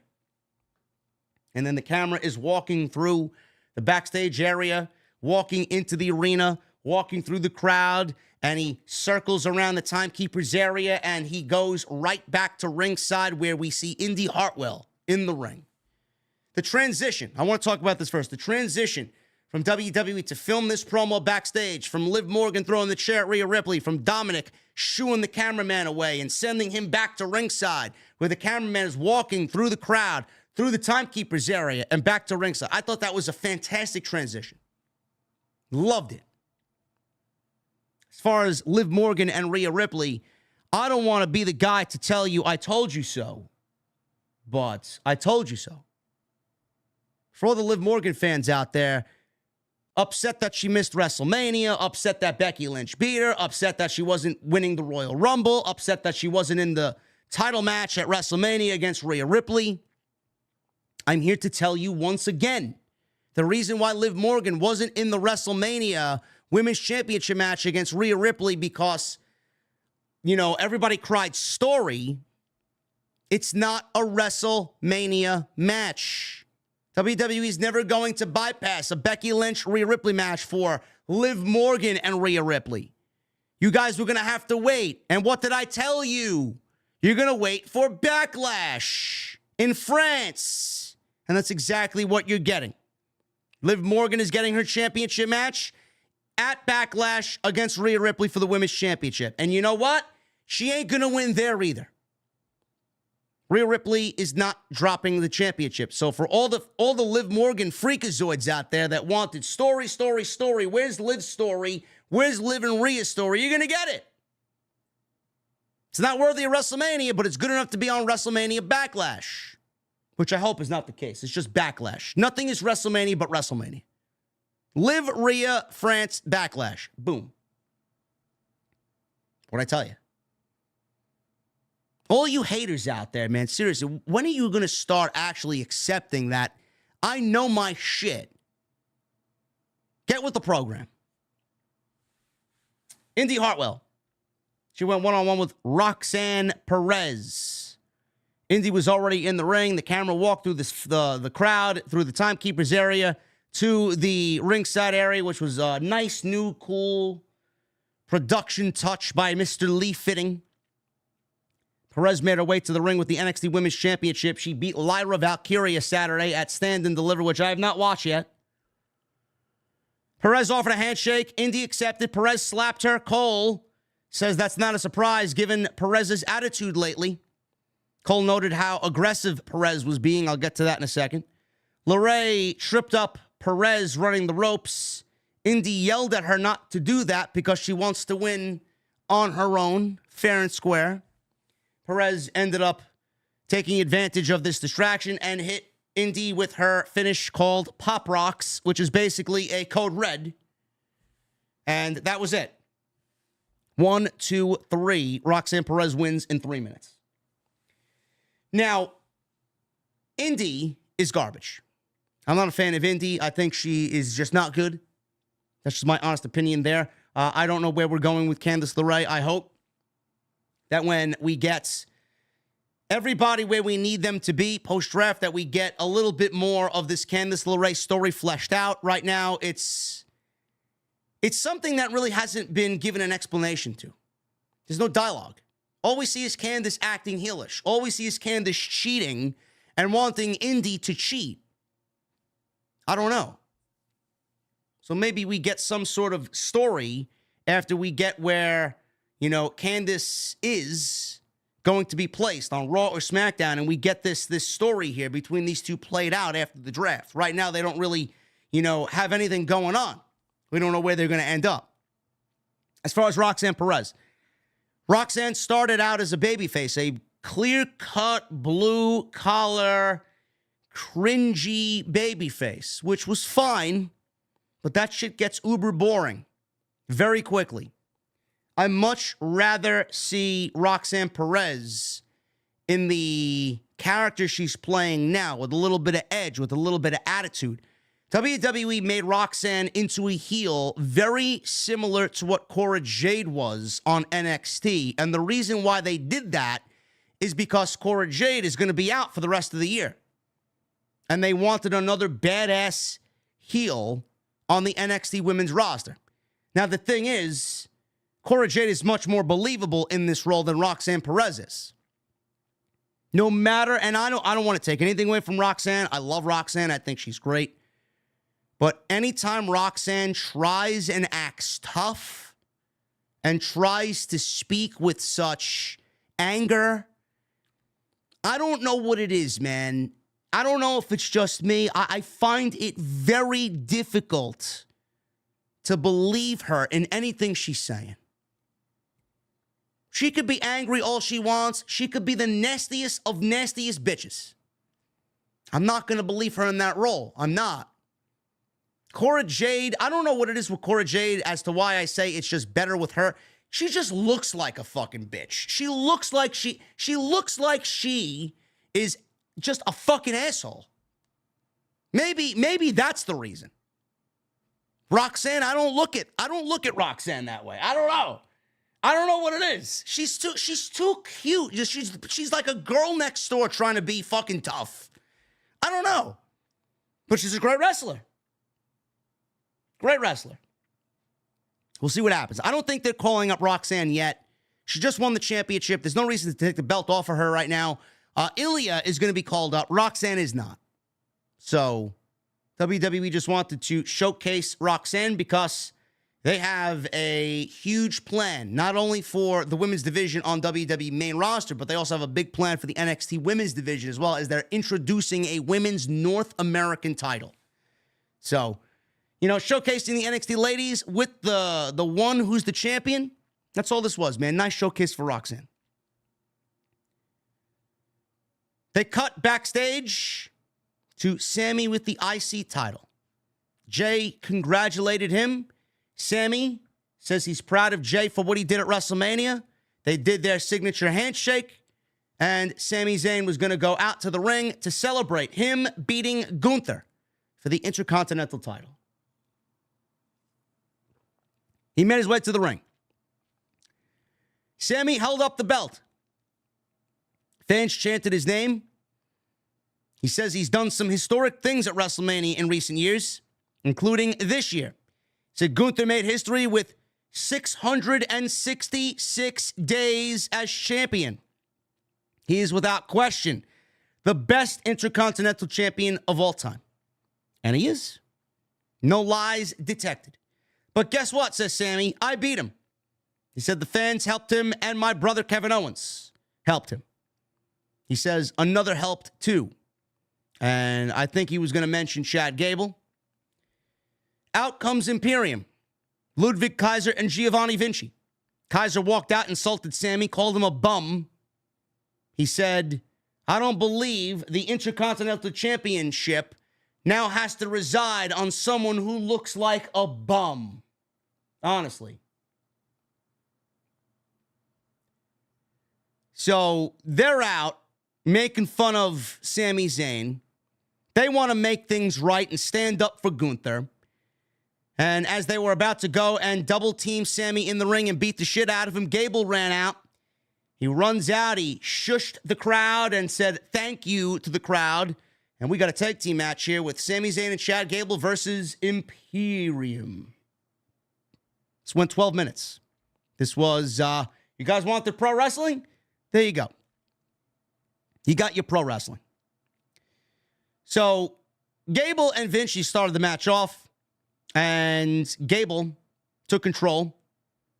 Vinci tagged in Kaiser. He attacked Gable, and they were in the corner of their side, and they were attacking Gable, and they were in control. Gable found an opening, tagged in Sami Zayn. He countered Kaiser's kick and got him to the top rope with a big elbow drop. Zayn in the Imperium corner now. Vinci tagged back in, tried his best to stop Sami Zayn's momentum. Gable tagged back as he hit a flying splash on Vinci and Kaiser at ringside. We go back into the ring. Gable connected on a flying crossbody on Giovanni Vinci. Imperium were working over Zayn. The crowd chanted, "We want beach balls." I don't know if you guys heard that. We want beach balls. Raw went to commercial with Vinci and Kaiser in control. And we get back from the break. Gable's fighting off Kaiser and Vinci in the ring. He had Vinci isolated and hit a flying headbutt. He went back up for a moonsault. Vinci avoided it. Gable tried to go for a chaos theory suplex. But Kaiser tagged in and tried for his and Vinci's double team move, which was the Imperial Bomb. Zayn broke up the cover. Gable avoided trouble here as he and Zayn hit stereo repeated German suplexes on Kaiser and Vinci. Zayn tagged himself back into the match as he applied an ankle lock on Vinci. Kaiser took out Gable on the apron and broke Zayn's ankle lock. The match broke down with all four men brawling. We get back to Vinci and Zayn. Vinci got crushed in the corner with an exploder suplex as Zayn tagged in Gable. Helluva kick by Zayn, followed by Chaos Theory. 1, 2, 3. Sami Zayn and Chad Gable beat Imperium. I mentioned on the show Saturday, that come Monday when we get new tag team champions, if R-Truth and Miz are still the tag team champions for any sort of time, Imperium needs to they need to be the team to beat Miz and R-Truth. Imperium needs to be the tag team champions on Monday night. I'd love to see Imperium hold the championships throughout the summer, which leads to SummerSlam and a match with DIY. That's what I feel like needs to happen. That's just me. As far as Zayn and Gable, at WrestleMania, before Sami Zayn went out to go wrestle Gunther, Gable says, "Go beat him. When you do, you owe me." Basically, he was alluding to Sami Zayn winning the title and giving him first crack at the championship, which is going to take place next week on Raw in Montreal, which should be a banger match. Now, the thing is, WWE, they don't do anything like what they did tonight without a plan in their mind. Everything is strategically done, especially with Triple H in charge.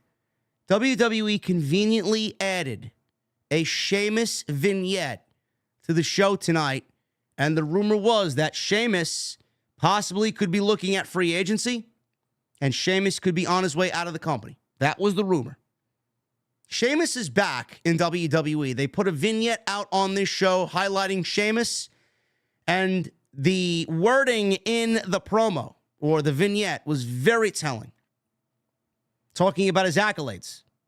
And the only championship he has not won is the Intercontinental Championship. Now, I don't know what is going to happen with Zayn and Gable. I don't. Chad Gable deserves a shot at the Intercontinental Championship. Some people believe Chad Gable deserves to be the Intercontinental Champion. I have this sneaking suspicion, I hope I'm wrong, that Chad Gable potentially turns on Sami Zayn in Montreal. I hope I'm wrong. I don't see Sami Zayn losing in Montreal. I don't. Especially after he beat Gunther. I don't see it. Sami Zayn's going to hold that championship for a little bit. But what they are doing is setting up Sheamus to go immediately after the championship that he never won, whether it's against Zayn or whether it's against Gable. So that's what it looks like we are headed towards. I would not mind Sheamus holding the Intercontinental Championship. And the great thing about Sheamus is, you know, he's also one of those guys that brings a sense of legitimacy. You plug him in after this long of a stretch away from the television show, he's going to factor right into that. He's going to fit like a glove. Sheamus is one of the most versatile guys in the entire WWE. I truly believe that. I admire what Sheamus has been able to do. He may be a little bit older. He may be one of those guys that isn't going to ever be the world champion again or be a face of a show. But you talk about versatility and one of the most versatile guys in the company. You need a major, legit contender for a world champion just to get a world championship feud, mini feud leading into a pay-per-view and then move on to something else. Sheamus is your guy. You can plug him into the Intercontinental Championship. He's your guy. You can plug him into a fucking tag team. He's your guy. He's one of the most versatile guys that you have at your disposal. Sheamus going after the Intercontinental Championship is going to be a great story, no matter if he's a babyface or a heel. I think he does better heel work. Zayn versus Sheamus or Sheamus versus Gable, one or the other. I'll take both. I think it's going to be great. Does he win the championship? I don't know. Nobody knows his contract status. We don't know if he's staying. We don't know if he's going. We don't even know if Drew is signed. For all I know, if I was a betting man, I'd say Drew McIntyre is already signed, sealed, and delivered. We just don't know about it. But Sheamus is on his way back. And that match is happening next week. Zayn, Gable, IC title, main event. Should be great. Andrade. He was shown backstage shaking hands with the Raw General Manager, Adam Pearce. NXT General Manager, Ava Rain, was there. And Nick Aldis. They discussed the upcoming WWE Draft. Chelsea Green chimed in. She complained about not being on the WrestleMania card. Pearce and Aldis revealed that Green would have a special matchup tonight to be showcased. It was against a mystery opponent. So, Chelsea Green's out there. And the mystery opponent ended up being Jade Cargill. Jade comes out. She gets the big entrance. We get the spotlight revealing her. She's doing her pose. The smoke, the shadow, Jade's silhouette. She walks to the ring. She looks like a fucking superhero come to life right out of the comic book strip. She walks to the ring. She does the same fucking pose, which is making me cringe more and more every fucking week. Chelsea Green starts yelling that this is not fair. I'm not wrestling. This is not what I signed up for. Bell rings. Turns around. Jade delivers a big boot. Lifted her up for Jaded. 1, 2, 3. That was basically it. Again, when are you guys going to start listening to what I say? Jade is basically all entrance and no substance. WWE is basically booking her in the same way that Tony Khan was booking her. Everybody's like, oh my God, she's a superstar. Sure. WWE could take any one of you and make you into a fucking superstar too with, you know, the production and great theme and the lighting and all this other fucking bullshit. They could make anyone into a fucking superstar. That is their job. This woman comes out and in 30 seconds, I ask, what's changed? How long do you think this facade is going to keep up? How long do you think fans are going to remain interested? How long do you think fans are going to remain patient before they start asking, is that it? Is that all she's got? Is that all she's capable of? Great look, great theme, great entrance. It's all these people on social media care about. It's all that these influencers and content creators care about. Are you in the business of creating a superstar? Nobody gives a fuck about what you have to say in regards to Jade Cargill's superstar. Jade Cargill is a professional wrestler. If I want to go back and see squash matches, I'll go back and watch what Bill Goldberg did during the Attitude Era on WCW Monday Nitro. If I want to go see Jade Cargill do the same fucking thing, I'll just go back and watch TNT On Demand and watch what she did in her first go-around in AEW. 50-something-0. How long before you start getting bored and start asking legitimate questions? Is that it? What exactly did she go down to the Performance Center to do? Practice on her entrance? Because that's all I see. What's the plan? Is the plan for her to run through every woman on the roster before she meets Charlotte Flair? What do you think is going to happen then? Do you truly think that accumulating wins every week, 30 seconds here, 60 seconds there, 90 seconds there, you think that's going to translate into a match people want to see against Charlotte Flair? Unless you're really hiding the fact that she can wrestle. And when she does, everyone's going to shut up. That's not what AEW did. She didn't get any better in AEW. So what do you want people to think? You want people to think that she can actually wrestle now that she's in the WWE, yet you're booking her the same way, hiding her fucking flaws the same way that they did? What do you want people to think? No shit. She looks like $1 billion. No shit is she built like a superstar. Can she wrestle like one? This division is led by Rhea Ripley, Charlotte Flair, Bayley, Bianca Belair, Tiffany Stratton, so on and so forth.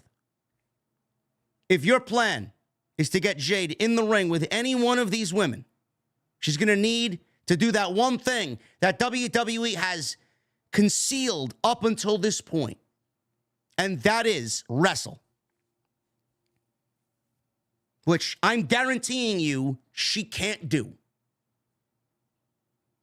I'm guaranteeing you nothing has changed from the last time you saw her in a prominent role. And you would think, if they wanted Jade to wrestle, Jade Cargill versus Chelsea Green would be a perfect match for her to showcase just for a little bit. How can she sell? How could she bump? Is she going to do all right? Chelsea Green is a fantastic professional wrestler when they allow her to do so. Yet she was beaten in fucking 10 seconds. WWE is never going to let you in on what Jade Cargill could actually do because the reality of the situation is she can't do anything. This will get old very quickly. And all those people hyping this shit up, I'll be the fucking first person in line to say, ha, ha, ha, I told you so. Stop listening to these fucking unintelligent fucking retards on social media and get with the fucking program and talk to me who knows his shit. Stop hyping shit up because it's the thing to do. I'm someone who needs more than just fucking theme music and appeal and star power. Great. At some point, you're going to have to learn how to wrestle. And WWE has not instilled us any confidence that she could actually wrestle.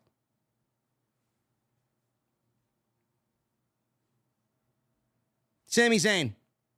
He was backstage. He was met by Alpha Academy. Said he wanted a moment with Chad Gable. Match is made. Shot in Montreal. IC title. Gable, Zayn. Title on the line. Great.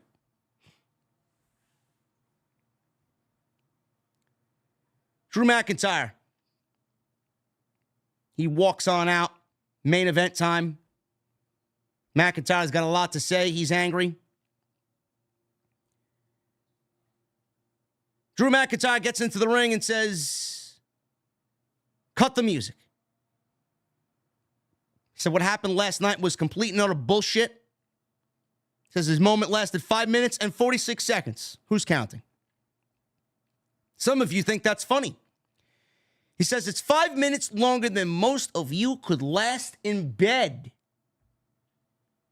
You guys want to last longer in bed and prove Drew McIntyre wrong? BlueChew.com, code JD at checkout. He says he respects Seth, who went out of his way. First of all, why is Drew talking about wrestling fans lasting in bed, man? I guarantee you, most of these wrestling geeks are fat slobs that have never had the presence of a woman looking in their direction. He says it's 5 minutes longer than most of you last in bed. He says he respects Seth, who went out on his shield. He says he shared a moment only warriors know about. Kind of put over Seth Rollins there. Then we have Bondage Undertaker screwing it all up, meaning Damian Priest. He called him a bondaged Undertaker. He says the Money in the Bank cost him everything again, and he said it cheapened everything he and Seth did. He called Priest a transitional champion and said after tonight, the belt belongs to him. The person who really caused all this is that prick, CM Punk. He says he was a coward because the second he took his eyes off him, he swept his legs and took off his metal arm brace and bashed him in the face. He says he knows Punk will disappear for months, but he's going for his weakest part when they eventually fight. He says his entire body is his weakest part. You know, a couple things with Drew here. Drew is really leaning into some of that social media dialogue. How many fans on social media have called the character of Damian Priest a bondage Undertaker? Then he used a little buzzword there. He said transitional champion. When was that ever used on WWE television? Transitional champion? Like something a fucking Mark podcaster would say. Then he said that the Money in the Bank briefcase cheapened everything he and Seth did. Like, I love this sense of realism because this is how basically I would describe the fucking moment. Drew's actually applying that and putting it in his promo. This CM Punk feud with Drew McIntyre is going to be fucking fantastic when it actually happens. So Jey Uso interrupted his music. He comes out, starts doing the yeet. Fatal four-way underway. Bronson Reed, Drew McIntyre, Jey Uso, and Ricochet for the #1 contendership to the World Heavyweight Championship. This match goes about 12 minutes. And we go right to a commercial break. Early on, match started with McIntyre, Jey fighting while Ricochet and Reed fought on their own. Reed, Jey, McIntyre outside the ring. Ricochet took out 3 men with a big dive off the top rope. We go to commercial break. Raw returned. Everyone back in the ring. Table set up in the corner. Jey sent McIntyre outside. Reed flattened him with a running elbow drop. Reed ran at Jey in the corner with a big hip attack. He eyed the table in the corner and tried to powerbomb Jey, who fought back. Spear attempt by Jey was blocked by Reed, as he then got sent crashing into the table in the corner. We go to another commercial break. We come back from the second break. This is why commercial-free first hour is a fucking killer. You're going to feel it throughout the rest of the show. Non-stop barrage of commercials. They showed clips of the action during the commercial break. Picture-in-picture. Ricochet was caught by McIntyre and thrown across the ring. Reed responded with a huge throw of Ricochet as he then stared down McIntyre. So then we get McIntyre and Bronson Reed exchanging strikes, chops. McIntyre lifted Reed for a Michinoku driver. Nailed him. Jey interrupted the pinfall. Now, all four men were inside the ring. Ricochet and Jey hit a super kick on McIntyre before joining Reed for a triple super kick. Brief exchange between Ricochet and Jey ended with Reed clotheslining Ricochet and getting hit by a spear by Jey Uso. McIntyre stopped the count. All four men were laying in the ring. McIntyre tried for a suplex on Jey, a superplex, that is. Fought him off, trapped McIntyre in a tree of woe. McIntyre managed to throw Jey aside from the tree of woe.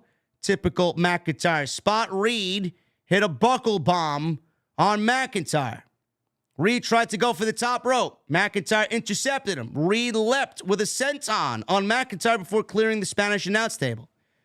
McIntyre hit Reed with a Glasgow kiss, laid him out on the commentary table. Uso took out McIntyre, but got hit with a kick right in the face by Ricochet. Ricochet looked over at Reed on the announce table, and this was the highlight of the night. Ricochet springboards off the top rope into a 450 splash that looked unbelievable. Crowd was chanting, "Holy shit, holy shit." Ricochet did not connect completely on the 450. He nailed him. He made the distance, but his midsection landed on the outer edge of the table, and it looked like it fucking sucked. But he got him. He nailed it, and the table broke. In the ring, Jey and McIntyre were the last two men standing. McIntyre sized up Jey for the Claymore, and out of nowhere, from underneath the ring, CM Punk grabbed Drew McIntyre's leg and cost him a distraction. This opened up Jey to superkick McIntyre. Big spear. Uso splash. 1, 2, 3. Jey Uso pins Drew McIntyre thanks to CM Punk's interference on the outside. Cost him a shot at the world title again. And Jey Uso's the number one contender for the world championship against Damian Priest. I'm assuming that will happen at some point before the draft. And CM Punk gets on the announce desk and starts doing the yeet to Jey Uso's theme music because he ruined McIntyre once again. As Monday Night Raw quickly goes off the air because they were really stretched for time here. And CM Punk once again, the asshole that cost Drew McIntyre a shot at the world title. I thought Monday Night Raw was fine for what it was. If anybody was expecting anything more, I don't really know what you expected. We got a draft coming up in 3 weeks. They're not going to tell any major stories because everybody's going to be shifting brands. Call-ups will be happening. WWE wanted to do a few things here, and they accomplished it. It's a big celebration for Cody Rhodes. They wanted to solidify this as the Triple H era, and Cody Rhodes is the champion of the new era. They wanted to set up their next major blockbuster match, which is Cody Rhodes versus The Rock, taking place at SummerSlam for the World Heavyweight Championship, the WWE title, and that's exactly what they did. Rock is going away for a little bit. He'll be back at the end of the summer. That's exactly where they're going with that. Don't know where Cody's going to end up. I presume he's going to stay on Monday Night Raw because the WWE title is going to Netflix, and Netflix is not paying $5 billion for Monday Night Raw to be the B show. Cody's the A champion. Cody is the guy. He's staying on that show. And then they set up a nice number one contendership for Jey Uso and the World Heavyweight Championship, while also building Damian Priest as the world champion. For that, CM Punk and Drew McIntyre, another major feud that's going to be happening this summer. They did what they needed to do. Plus, you got a couple of NXT debuts, Ilja Dragonov and Roxanne Perez. You got a date for the draft. John Cena, special appearance, making everybody feel good. Got a huge promo between Rock and Cody. I don't know what more you guys want. It did what it needed to do. Was it better than last year? I mean, last year was one of the worst rated shows in the history of Monday Night Raw. Everybody crying, oh, it didn't feel like a Raw after Mania. Oh, it didn't feel like this. Oh, it didn't feel like that. They didn't do this. They didn't do that. What the fuck did they do last year? You're all bitching and moaning this year, but last year you got Elias and Omos to open the fucking show. No Rock, no Cody, no nothing. Start Raw after Mania. Everybody's hot. Oh, here's Elias and Omos. You want that? Or do you want what Triple H gave you tonight? What do you want? Stop fucking complaining. The Triple H era is only getting started, and I'm very positive things are going to be a lot better after the draft, because this is going to be the first sign of Triple H completely wiping everything that he had to inherit from Vince McMahon away. I'm excited to see what comes. Thank you guys very much for all of your supports. I really appreciate you guys hanging out with me tonight. We are going to get into the super chats in just a little bit. We had upwards towards 4,200 here tonight on the Raw After Mania post. Thank you guys very much. As always, thank you for your support. Follow me on social media at JD from NY206. Twitter, Instagram, TikTok, and Cameo. Hit that subscribe button down below. Turn on the bell for notifications. Make sure you guys hit that thumbs up as well. We are looking at 1,278 likes. Can we get to 1,500 likes on the stream this evening? WrestleMania post shows are live on the homepage. Night 1, Night 2, both reviews each. Over 100,000 views after 24 hours. Thank you guys for that. And follow me on social media at JD from NY206. Twitter, Instagram, TikTok, and Cameo. Tonight's show is sponsored by Blue Chew. BlueChew.com. Code JD at checkout. All you got to do is pay the $5 shipping and handling. Cody finished his story last night. I want you guys to finish yours. And you can do that very easily with Blue Chew. Blue Chew is a unique online service that provides the same active ingredients as Viagra and Cialis, but in chewable tablets. And it comes at a fraction of the cost. You guys can take them anytime, day or night.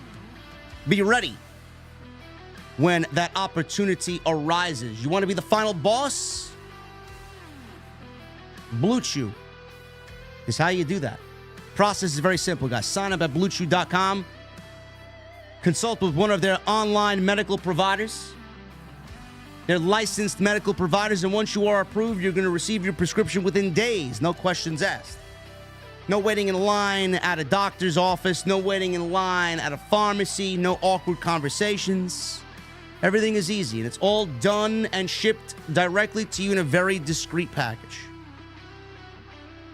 And don't forget that Blue Chew's tablets are also made in the USA. So if you guys can benefit from that extra confidence, why not finish your story with Blue Chew? BlueChew.com, code JD at checkout. That is all you need to do. Sign up. $5 shipping and handling. Get your free sample courtesy of the podcast. Michael Krause with a $2 super chat. Good day, JD and OTS family. Thank you, Michael.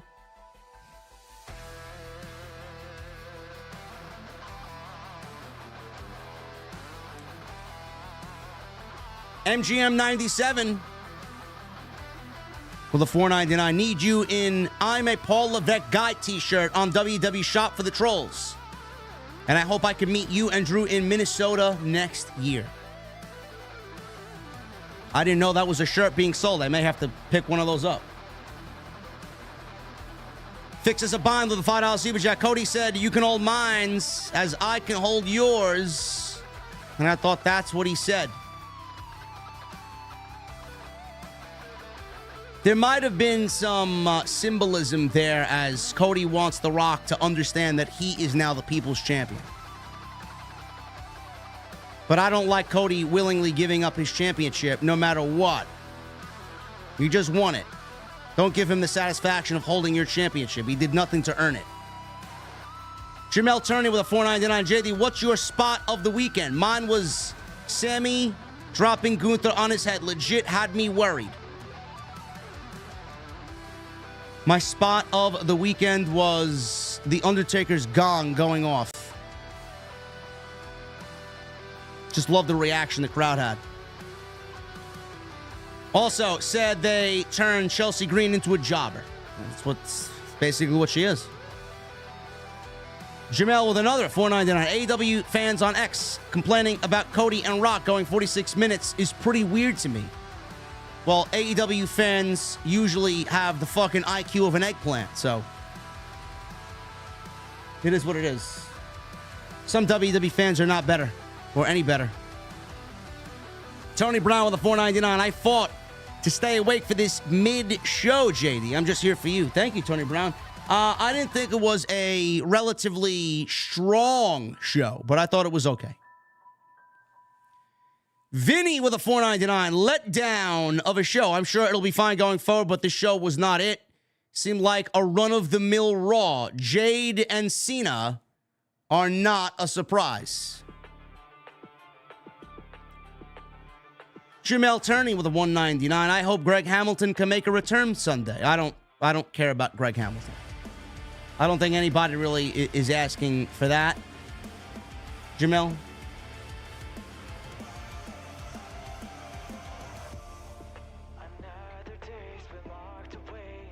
Jason Barker with a 20 months. How's everyone? I thought the show felt flat to me, but that's maybe because of the high from WrestleMania. Team Blue. Hey, we'll see what happens on SmackDown, man. We're going to get some more surprises on SmackDown. Keith Hobson with a $10 super chat. The first 50 minutes was life. The rest of the show was FUBAR. OTS for life. And fuck Bill Goldberg. Thank you, Keith.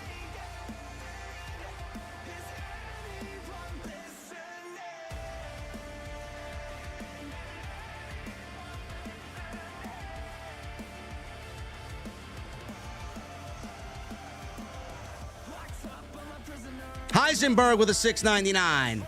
Tonight's show, for me, was boring. But that's only because I don't watch NXT, so the call-ups weren't as exciting as they should have been. The NXT call-ups are never going to be as exciting as they were during Black and Gold because I think more people were in tune with that Black and Gold than this version of NXT.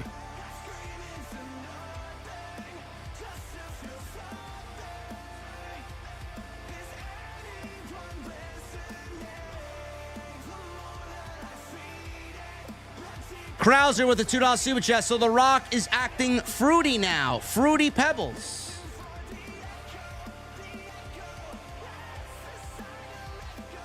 A real legend with a 30-month membership. AJD, congrats on your success this weekend. P.S. We need my girl Roxy on the main roster. Not yet, legend. I say this is her last year in NXT. Adam, thank you again, brother, for the 100 in Super Chat. It's Trey for the 199. JD, I'm running on 7 hours of sleep in 2 days. OTS.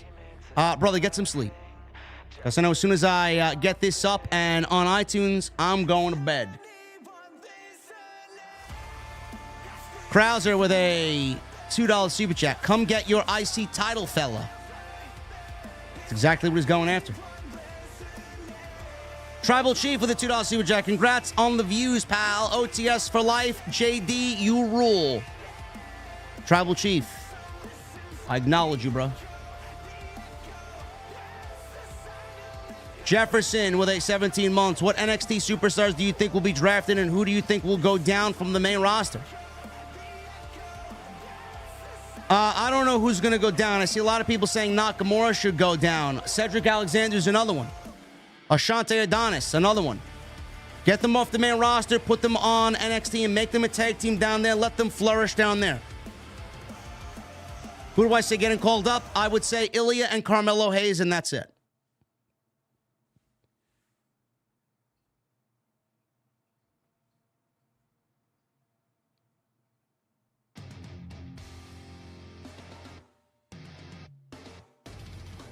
Adam Casper with a $5 super chat. Can't wait to see what you'll say after Dynamite on Wednesday. Oh, my goodness. I'm already prepping the rant, bro. Kylan M with a $9.99. Rock gave Cody a lighter. Is my guess, a day before Mania, Cody on X and on McAfee show claimed his tour bus caught on fire in the middle of the night. He didn't know what caused it. It was what Rocky was cooking near that bus. Man, that would be fucking great.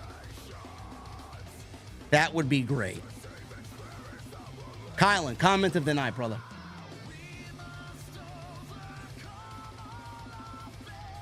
Love it. Lewis with a $4.99. I know his Jade has not even run the ropes yet. All hype.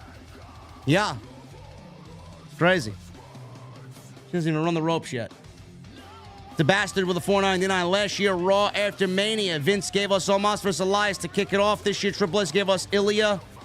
Fantastic. JD, keep killing it. Nobody is on your level. Thank you, Bastard. Krauser with a $2 super chat. Did The Rock give Cody the Dynamite Diamond Ring? I have no idea. I like the lighter that Kylan said. Nick M with a $9.99. Hey, JD, I love the streams, my man. I'm a Cody crybaby, but I can't deny what Roman did for this company. From Thunderdome to fans coming back to WrestleMania 40, I acknowledge what he did for the company. I think we all do, Nick. Roman will go down as one of the best ever.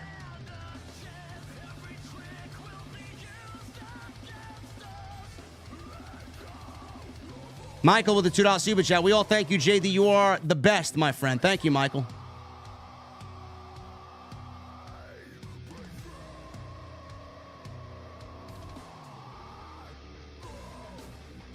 Corey Carter with a $1.99. It was the greatest Mania ever, under 50 degrees. Yeah. It was fucking cold on Saturday, man. Fucking freezing.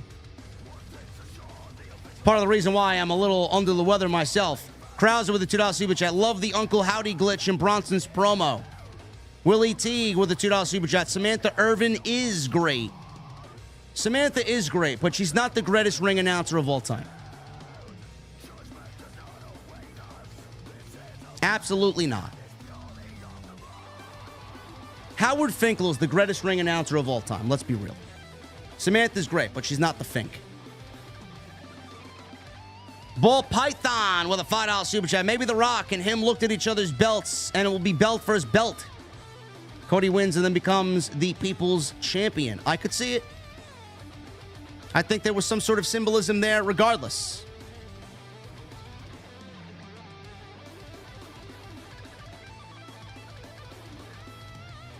VR with a $5 super chat. I'm glad to find someone unbiased. Keep up the good work. I'm a fan. VR, thank you, brother.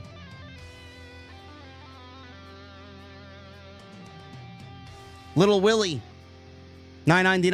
CM Punk and Drew McIntyre is going to cook. Can't wait to see that match whenever it happens. JD, I got a question. You think with that match between Gable and Zayn that will lead to a heel turn of Gable? It's a possibility. I don't know what they have planned, but it is a possibility. I just don't see Sami Zayn losing in Montreal after he just beat Gunther and ended that title reign.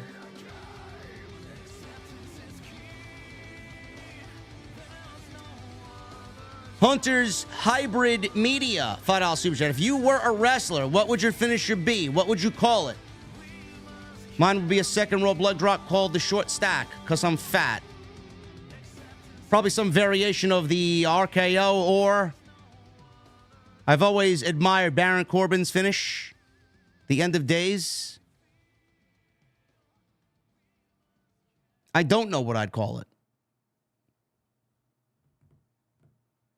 Omar, $1.99. Would a Mania in Vegas do more than Philly?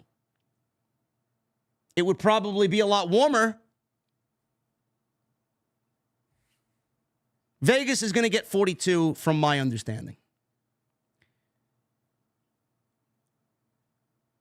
We got, who else we got here? Lewis, Kylan, thank you guys. Casper, Adam Casper, $5 super chat. Can't wait to see what you'll say after Dynamite. Yes, it's going to be a fucking rant. It is going to be a rant.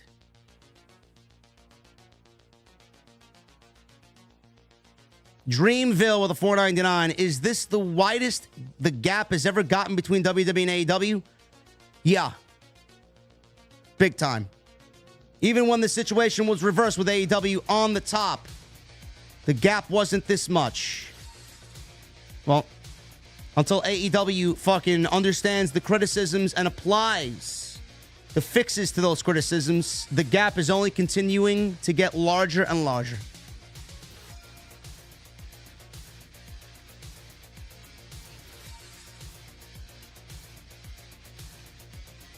Daniel Young, he, him, his, with a $4.99. What do you think of the WWE WrestleMania Philadelphia 5-event weekend?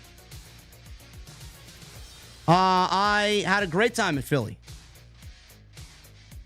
I wish I was able to do more. Honestly. It's just so much, man. It just beats you down. There's just so much to do, so much energy. It leaves you drained. The events are so emotional and just huge. For me to do what I do and others to do what they do, man, it takes a lot out of you, man. It does. I enjoyed myself, though. Dreamville with a $4.99. Thoughts on how much WWE has embraced taking us behind the curtains and downplaying kayfabe during the Triple H TKO era. I love it.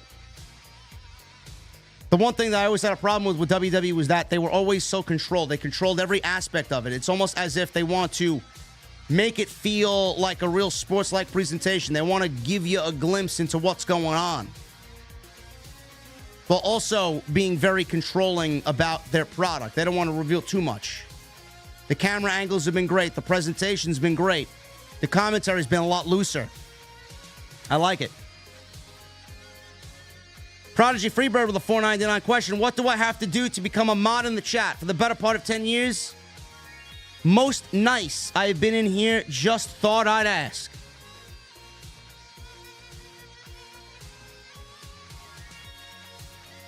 I don't really have any criteria, Freebird. So there you go, brother. Congratulations. And Awesomeville with a 1.9. Just don't abuse your power. The only thing people should be banned for is any direct hate towards me. That's it. Awesomeville with a $1.99. Rock gave Cody a coupon for a free JD McBig Mac. Interesting. Interesting. Guys, I'm getting out of here. JD, you didn't read my monthly VIP membership super chat from last night. Didn't come in. I don't know what you guys want me to do, man. YouTube sometimes fucks up. Sometimes I don't get the membership comments. I don't. It's not my fault. We'll try again next month. Guys, I am about to get out of here. I appreciate you all very much. We're about to hit the road. I will see you guys live tomorrow night with Mr. Baydala. TNT episode 43. We got a shit ton to talk about. It's going to be a good night, man. Follow me on social media at JD from NY206, Twitter, Instagram, TikTok, Cameo. Hit that subscribe button down below. Turn on the bell for notifications and go check out the WrestleMania posts and any other content on the channel. Until tomorrow night, guys. I'll see you tomorrow on TNT.